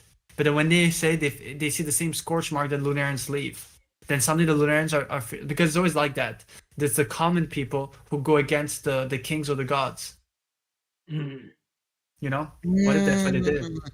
I can see that. Yo, hold on, guys. Mr. Bushido, I'm sitting in the chat right now. I'm still listening, but Mr. Bushido, I just read this 3 times, and I really like this, bro. He said, in Japan, there's a yokai that possesses bodies when dreaming. What if Emu was that, and Emu was always asleep, as opposed to Blackbeard, who never sleeps? Ooh. Oof. Mr. Bushido for the win right there, bud. But that's So upset kind of like sugar. an astral form type deal. Yeah. Say that one more time. So kind of like an astral form type deal, Kinda. like astral projection. Yeah, but like Or, always. asleep. Yeah. Or like a reverie type that- deal where that they're would be always why- asleep and creating their own world cube. Yeah. Hmm. I mean, I was goes gonna- because- that's what I was leading into is because if they're always asleep, then their body would be stationary at one place, but the one that we see is always walking around and moving. So that would be their astral form, is what I was Yeah. getting at. yeah. And Yeah, so this is their dream world in a sense. Yes. Yeah, basically, coffee like this. My agenda is that I think there is a reverie / it's the name of dream fables in French, which is literally written just like a Dressrosa arc, with the game, the Doflamingo, the bounty game, the birdcage, all of it connects. And what I've always said that what if One Piece is actually the opposite of sugar? What Nika needs to do is wake up someone by calling them a certain name. The opposite of sugar. Sugar needs to sleep so that everyone remembers. Have What you if someone guys? has to wake up? So I like that you're saying that. What if? Have you guys ever seen Adventure Time? At Adventure Time, come on, grab your friends. There's a character. Distant lands. I listen to Come Along With Me every single day.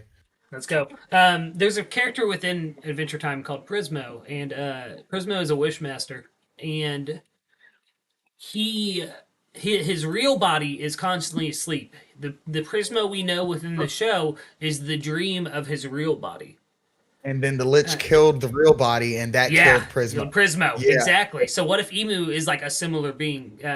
Obviously not that exactly, and I don't think Adventure Time influenced Emu at all. I mean, maybe they do like American It's cartoons funny, over there. Lucas, because I was thinking I was going to say the exact same thing because I think it's really crazy that okay, so Chill, you just brought up the fact that it's probably Eames' astral form that we're seeing. So therefore, looking at the giant straw hat holding the newspapers in the freezer was probably the astral form, correct? So what if this person in Impel Down that we keep seeing is that everyone keeps making these theories on as rocks? Now this is a hard reach. What if that is Eam just hidden? You know what I'm saying? Like, why would you look? Why they'll never find my body if I'm sitting here sleep in a prison? You know what I'm saying? I'm not dead. I'm just cold. It's preservation. You know what I'm saying? Like, maybe that's what the freezer for in Marie's Wall is for. Maybe that's housing Eames' body. This might sounds crazy, right? Lucas has and the Dill have heard it from me. If you look at the eyes when Luffy goes Gear 5, it seems to fit on the one part of Emu's eyes where it's not as red as the rest, like it becomes one eye. What if Nika and Emu are supposed to be one? One has all of the hate, rage, and all the one has all the joy. Like the Gorseys, like basically the Thriller Bark, Nightmare Luffy, he lost like a portion of himself that was inside Ors. That goes along regain it.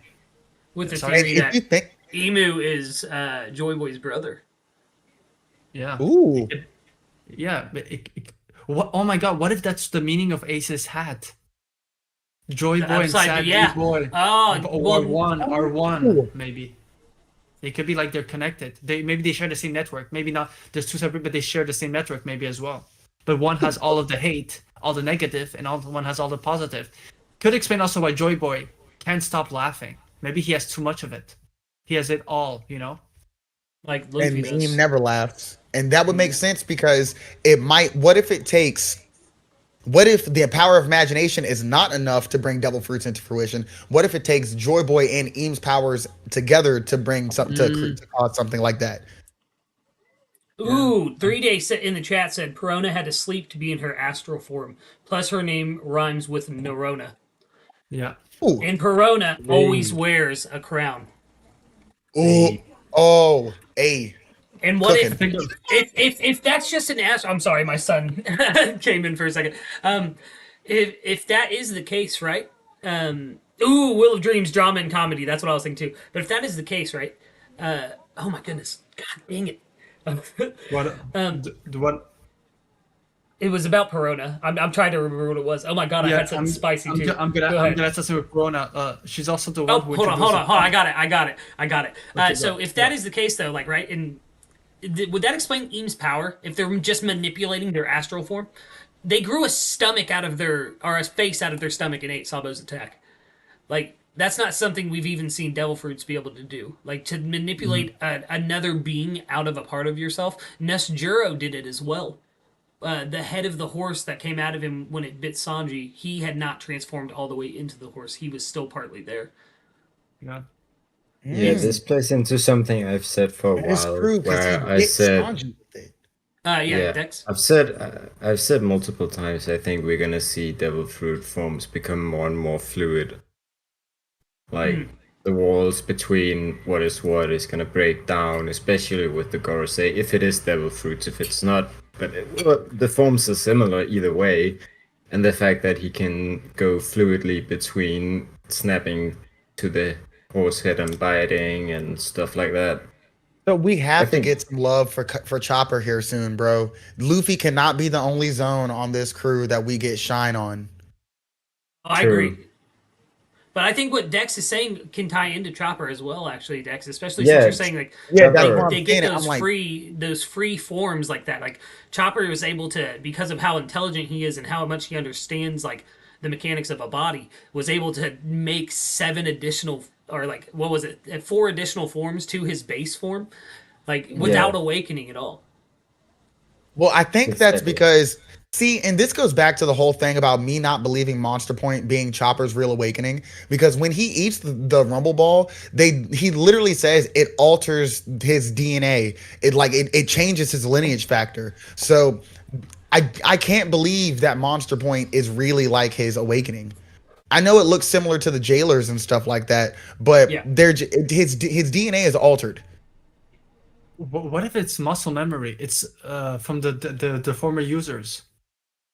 There were different iterations of the Hito-Hitonomi, and that's how they look in some of them. And like Chopper is that good that he thinks he's creating those new forms, right? And connects that way. It's with a theory that Josh has. I'm playing with. Oh but my it could be- god. He has the human form. What if it's just he can transform into the different aspects of what it means to be human? Defensive, strong, athletic, like smart, a monster. Like it's ooh. Dang, I never thought about that. Then his fruit would probably be the one with the most limitless boundaries. Agreed. And I've even heard a theory that oh my god, who was this? I always get Dax and Hidden's theories mixed up, and I hate it. But I really think, okay, y'all are gonna be able to find it. Someone said that they believe that Chopper's awakening is gonna be the ultimate Parmasia, not Parmasia. Heal all, Panacea, the Panacea. Yeah, Isn't that hidden? No. I think that. No, I that's think it's hidden, right? That's that. that. Okay. That. Okay. Oh, God, Okay. I'm always man. Yeah, I But dude, remember. that is a absolutely beautiful theory because it makes so much sense with the cherry blossoms and how the whole situation with Dr. Hero look and how he fed Dr. Hero look the poison and he's gonna be the opposite of that poison. And I'm just like, that is so that would be so fulfilling for Chopper. What's it called? The what? Panacea. It'll be the ultimate panacea. Okay. Panacea, the cure all for all diseases. Oh, Chopper's yes. Yeah, the theory is that Chopper's awakening is gonna be that. I need to rewatch the video because I know it's been like 6 months since I've seen it, but that Yeah, shit is it's stuck. been a while. Yeah. That shit is stuck in my head, and Yeah. like, oh god, it's a very good theory. Yeah, it's But it's yeah, Will that- of Dreams said Choppers could be like I think he's talking about Chopper, the power of evolution. Yeah, I was just about to bring that up. I think that as well. It's that kind of goes back to what I was saying about it being the ultimate form of every type of human there could be. You know, you've got your intelligence, you've got your power, and all of that, and it shows maybe not evolution exactly, but adaptation. Like that is humans' biggest point of evolution. That's why we survive so long. That's why we are considered the apex predator of the planet. Is because of our power to adapt to any situation. And then I think you got right with the evolution because think of it. Onimaru, who is a Hito as well, who is a fox, loses all of his fur because he fits his theme. Yeah. What if it's because you're Hating recopying about Onimaru. the human brain? Yeah. The human And brain. Chopper So doesn't it's do basically- that. When he turns into his human form, like his just base human walking upright, he This is- still has most of his He fur. still has his fur. Yeah, because what if it's not a physical human, but a mental, spiritual human? What it is, like you say. So it's closer to what the brain, the evolution of the brain, is an Yeah. actual evolution as a human. yeah, basically Oh, wait, He Josh, gets- yeah, Josh. Hold on, wait, Josh, yeah, speak, because I know you got some spice on Chopper, brother. what you said earlier about he still has his firm. But basically, his fruit gives him what he needs to be a human. Nothing, anything else. Like he doesn't need to look like a human. He just is one. He is. See, Yeah. I've been working on an analysis of Chopper, and what I found in studying his character is like he's deeply compassionate, and I'm thinking it's kind of like that's what Oda thinks it is to be a human. Like to be a true human being is to be compassionate to others.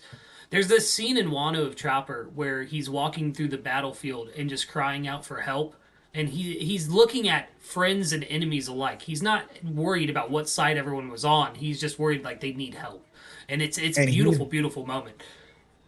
And he took it upon himself to heal both sides of the enemy, and Exactly. then he wound up turning the enemy against their, like it's great. Yeah. And honestly, my favorite scene, and it's so small, my favorite scene from Chopper is after the Luffy, and because I love Ines Lobby. Ines Lobby is my favorite. Water 7 Ines Lobby, top number one, hands down.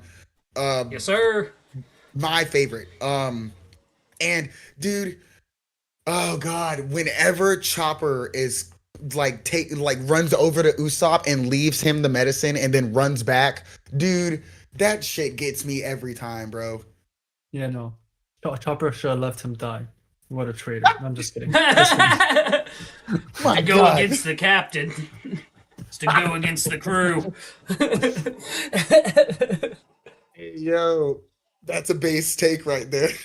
That is, yeah. I like, just say it. No, yeah. Chopper. That goes to show Cube what I was saying. It's right. It's that humanity of him. He has that ultimate form of humanity. To be able to be compassionate to everyone. It's crazy. So, like, do you think that each Hito has a different representation of humanity? Do you think that's what it is? Like Chopper could is the be. ultimate. Like Chopper is the ultimate, and then Onimaru's is something different, and then Luffy's is something like It's joy. the form of a god. Yeah, like it's. Yeah, you know the what I form mean? of a Like, god. What if I was just gonna yeah. say it could be like different parts of like the human psyche as well, like you just said. Like joy could be Luffy's, or even pride. Like not to like tie it into Seven Deadly Sins or anything like that. No, But, no. Yeah. Before I get off here, before I go to work, we're gonna talk about the Seven Deadly Sins in One Piece. So put a pin in that, bud. Okay, yeah, but like, and with the fox dude whose name I can never remember, like he is Onimaru. definitely overly protective of everything. Like he has a very deep sense of what's the word I'm looking for? Loyalty. Even in death, Yeah, he loyal. stands over the bodies of the fallen. Like But what if I told you guys, what if every Devil Fruit starts as a Hito, just some of them just evolve? And I think some of them are so powerful, so pure, that they never change. Because think about it. Every Devil Fruit user say, I'm a rubber man, I'm a moshi man. In a sense, they're all saying they're Hitos. They're referring themselves as that person, that fruit plus man. Oh So man, they I all never start thought of that. Personifying themselves with their fruit. They Yeah. are them. They are their fruit and the essence of their being. They are fully personifying that. I am this type of human. I am the silent human. I am the calm. Like whatever you I am the want to. jacket I human. like that. Yeah. They all embody their fruit on a molecular level. Even Zoans, Logias, Paramecias, mythical Zoans, all of them. I agree. Before we talk about the Seven Deadly Sins, I really want to know what all of you guys think about this. What is the likelihood of Luffy eating a Rumble Ball at any point in time before the end of this series? Oh, he has to. He has to. could you imagine him and Robin both eating Rumble Balls at the same like So It might hear me happen, out but on I this, don't right? think. Yeah, go ahead, Dex. Yo. Oh yeah, I was gonna say I think it's gonna happen, but I don't necessarily think that Luffy's gonna get anything out of it. Like he might So you just think see it'd it be as like a gag food. thing? Yeah, kind of a gag where he's like he's hungry and the only thing he can eat is a rumble ball, and it might give him some sort of power, but Gear 5 is What if- already still out there, so I That's- don't really know what it would Well, be. what if, like, in the big final battle, he takes part of his crew with, like, a part of his crew with him into battle, right? And maybe he takes a Chopper Rumble Ball, and when he eats it, because the imagination is what affects Gear 5 the most, he turns into Chopper's Monster Point, even though it's like a Luffy Gear 5 version of it. It's Oh yeah, like that could be that's pretty where my cool thought with is. the fur going like all white and cloud-like. Exactly, and Luffy's face being stretched into like the snout and everything. And Well, like, Lucas, Hmm. to touch on what you just said about the Gear 5 Monster Point thing, did you hear about Oda doing multiple designs for Gear 5? yeah, with the different Yeah. straw hats and stuff like that. Yeah, so I'm like, if Oda has like countless designs for Luffy, maybe he's got some of them tucked in the pocket because of the Rumble Ball thing that might happen. I Yeah, mean, well- Gear 5, he can just use those at any point because of Gear 5, because he can always change his body. Yeah, it's but I do think that the crew will be part of like the ultimate like Gear 5 awakening. I think he'll be able to affect people. Think of Long Ring Long Land. That's definitely something that was affected by Joy Boy while he had the Nico fruit. Yeah. I think that I'm gonna make a video about this, but I think that Usopp, the way he will be affected, I've said this to Cube a couple times, and I think a couple other members of TLA. I think that Usopp will be affected because Usopp believes his lies, and so does Luffy. Luffy is the only other member of the crew. Actually, no, that's not true. Chopper does as well, but Chopper's full of imagination as well. The childish ones. the childish ones. And I think As long as Luffy will someone believes in them, they will come through. exactly. Like I keep saying that Usopp will lift Mjolnir and Elbaf, and the way I think he will do that is that Luffy, he's like, oh, he'll be like, I can do it, no problem, and then Luffy will be like, I believe he can do it, and then he'll do it. Like it's the way he affects. He's Oh, yeah, been go ahead. using the 1,000-pound hammers and stuff like that since Exactly. so yeah, I can totally believe that, bro.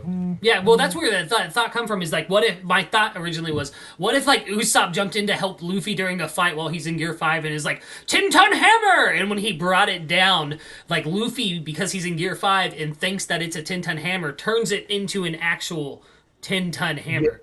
Like He can make goggles. Yeah, I can Yeah. see it. exactly, and not only a 10-ton hammer, but one that Usopp can wield.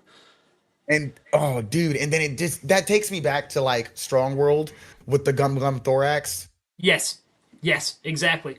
That's kind of what made me think of it. If I'm being honest, it's like the way that Luffy interacts with the crew. Like we all love when the Straw Hats team up like that. Like it is something we used to get a lot in pre-time skip and like here and there during post-time skip.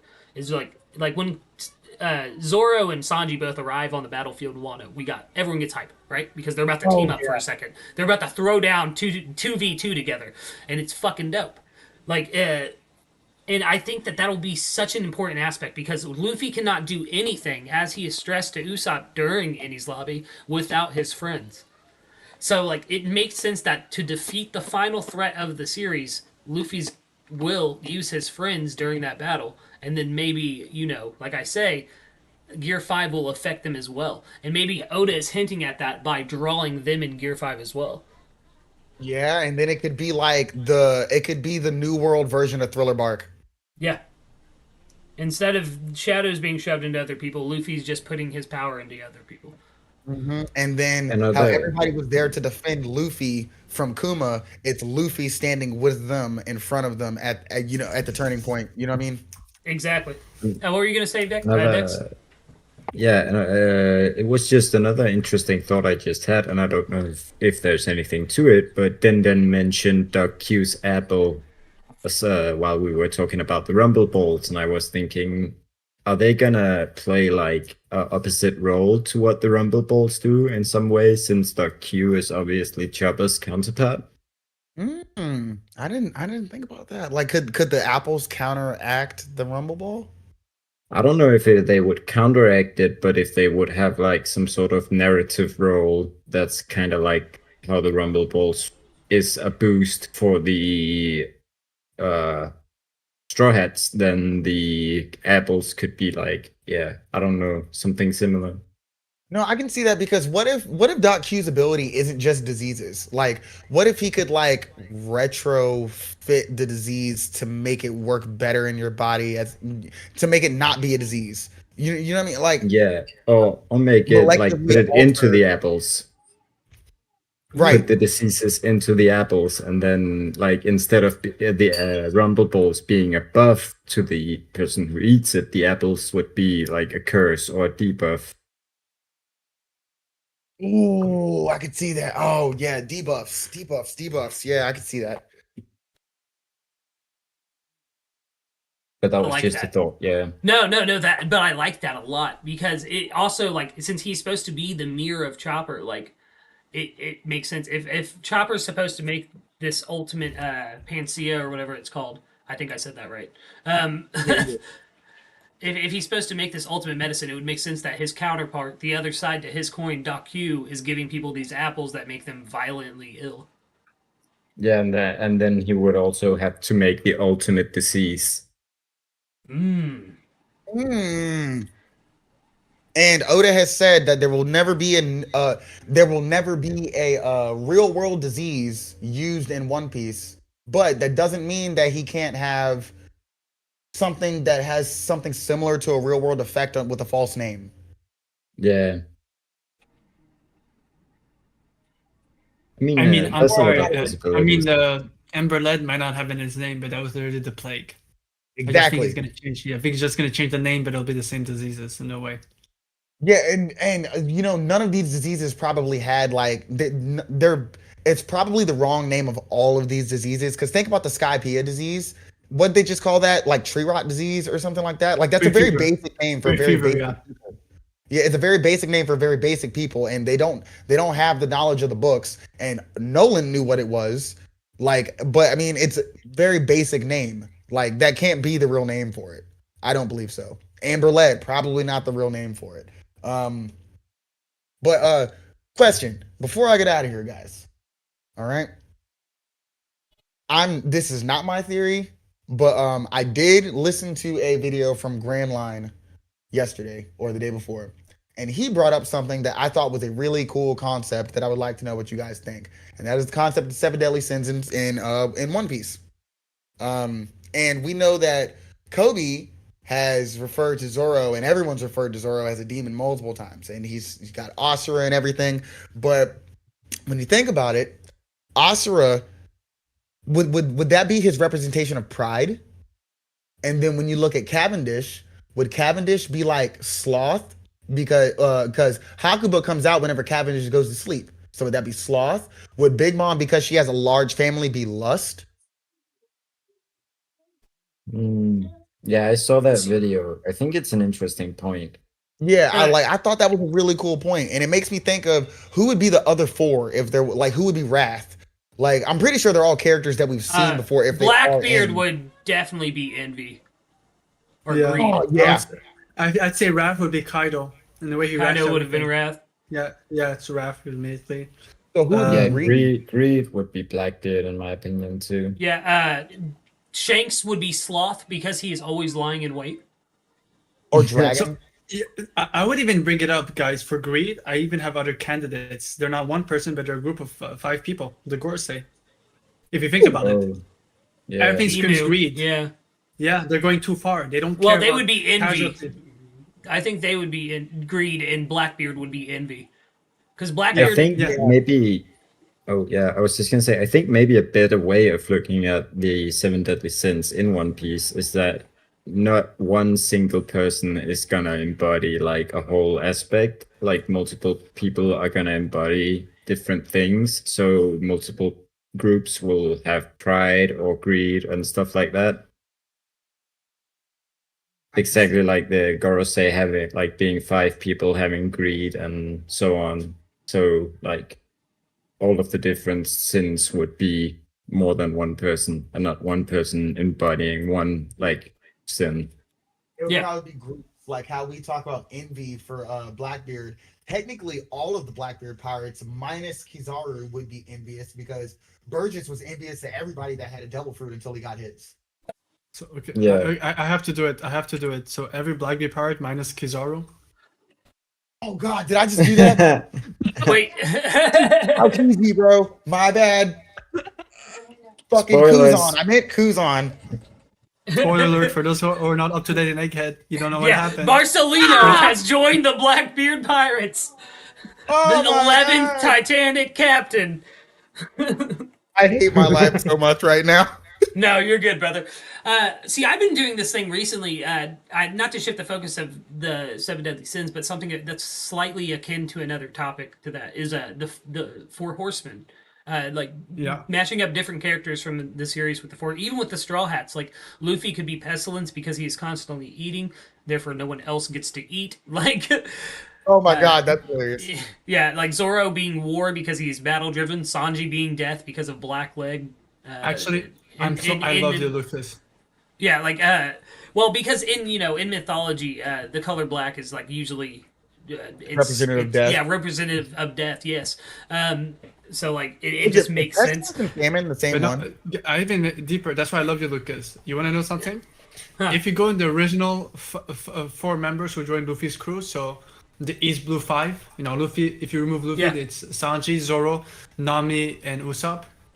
They all have their arcs have the themes of the 4 Nights of Apocalypse. One of them, they basically it goes Ooh. run around. It plays around with famine, with death, with pesticide, with being sick. Boratie, the poison. You basically have someone brought it up years ago. That basically those arcs are literally based off the 4 deadly sins. Well- 4 Nights of Apocalypse, but mixed up constantly. Yeah, well, my thought with it is that they're like the opposite of it. It's either that they are representative of it or the opposite of it. Because pestilence, like obviously, if we're going by the inverse of it, is Chopper, and then Luffy could, or Sanji then would fall into the opposite of famine because he's bountiful. He wants to feed everyone. Opposite of war would be Usopp because he fears battle. Like, who's the opposite of death, though, is the question. Life? Life, like who gives life? Luffy. Luffy gives joy. To be joyous is to enjoy life. He saves lives. All of his crew members from the point of pushing them past the point of no return. So every single one of them was on the point where they would have been lost to death. Yeah, and death is a fearful figure that is draped in black, and Luffy is a joyful figure that is draped in white. Yin and yang, baby. That I do like. Just like with Emu, draped in the shadows while Luffy is bursting with light. Yeah, also Blackbeard. And Blackbeard, yeah.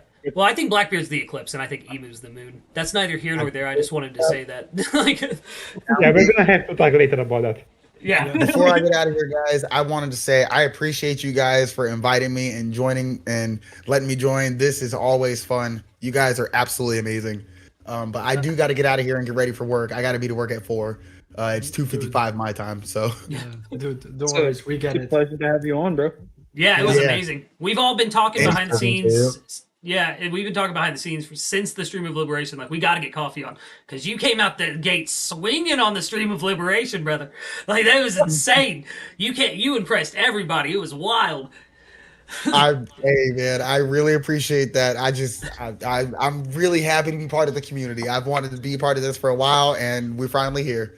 Thank you guys for having me. Let's go. Yeah, no, thank you for coming, my man. I think this is actually a good point just to wrap up the stream in general, if I'm being honest, because they call me Big Dad for a reason. I got way too many kids, and I need to help my wife with them. Well, all right, yeah. fellas. Yep, you have a great one, Colby. Later, you guys too. Yeah, I want to Bye-bye. thank everyone for showing up today. It was a great Yeah. stream. Yeah, Dexter, Josh, Dill, thank you guys for joining in. If you want to give some outros real quick, of course. Check out Dinden's videos. I've worked on them. Let's go. Same, Dill. Yeah, Josh? as you all know, oh, sorry, Josh, go ahead. I'm sorry, I didn't see the order. What? He said what? No way! The outro. The outro. This was Joshua Vykthor, musician of the Last Ark. Confused at the moment. You can find him on the Last Ark and playing D&D in the Discord. If you want to find D&D in the Discord, go in. Tag Josh. He'll help you.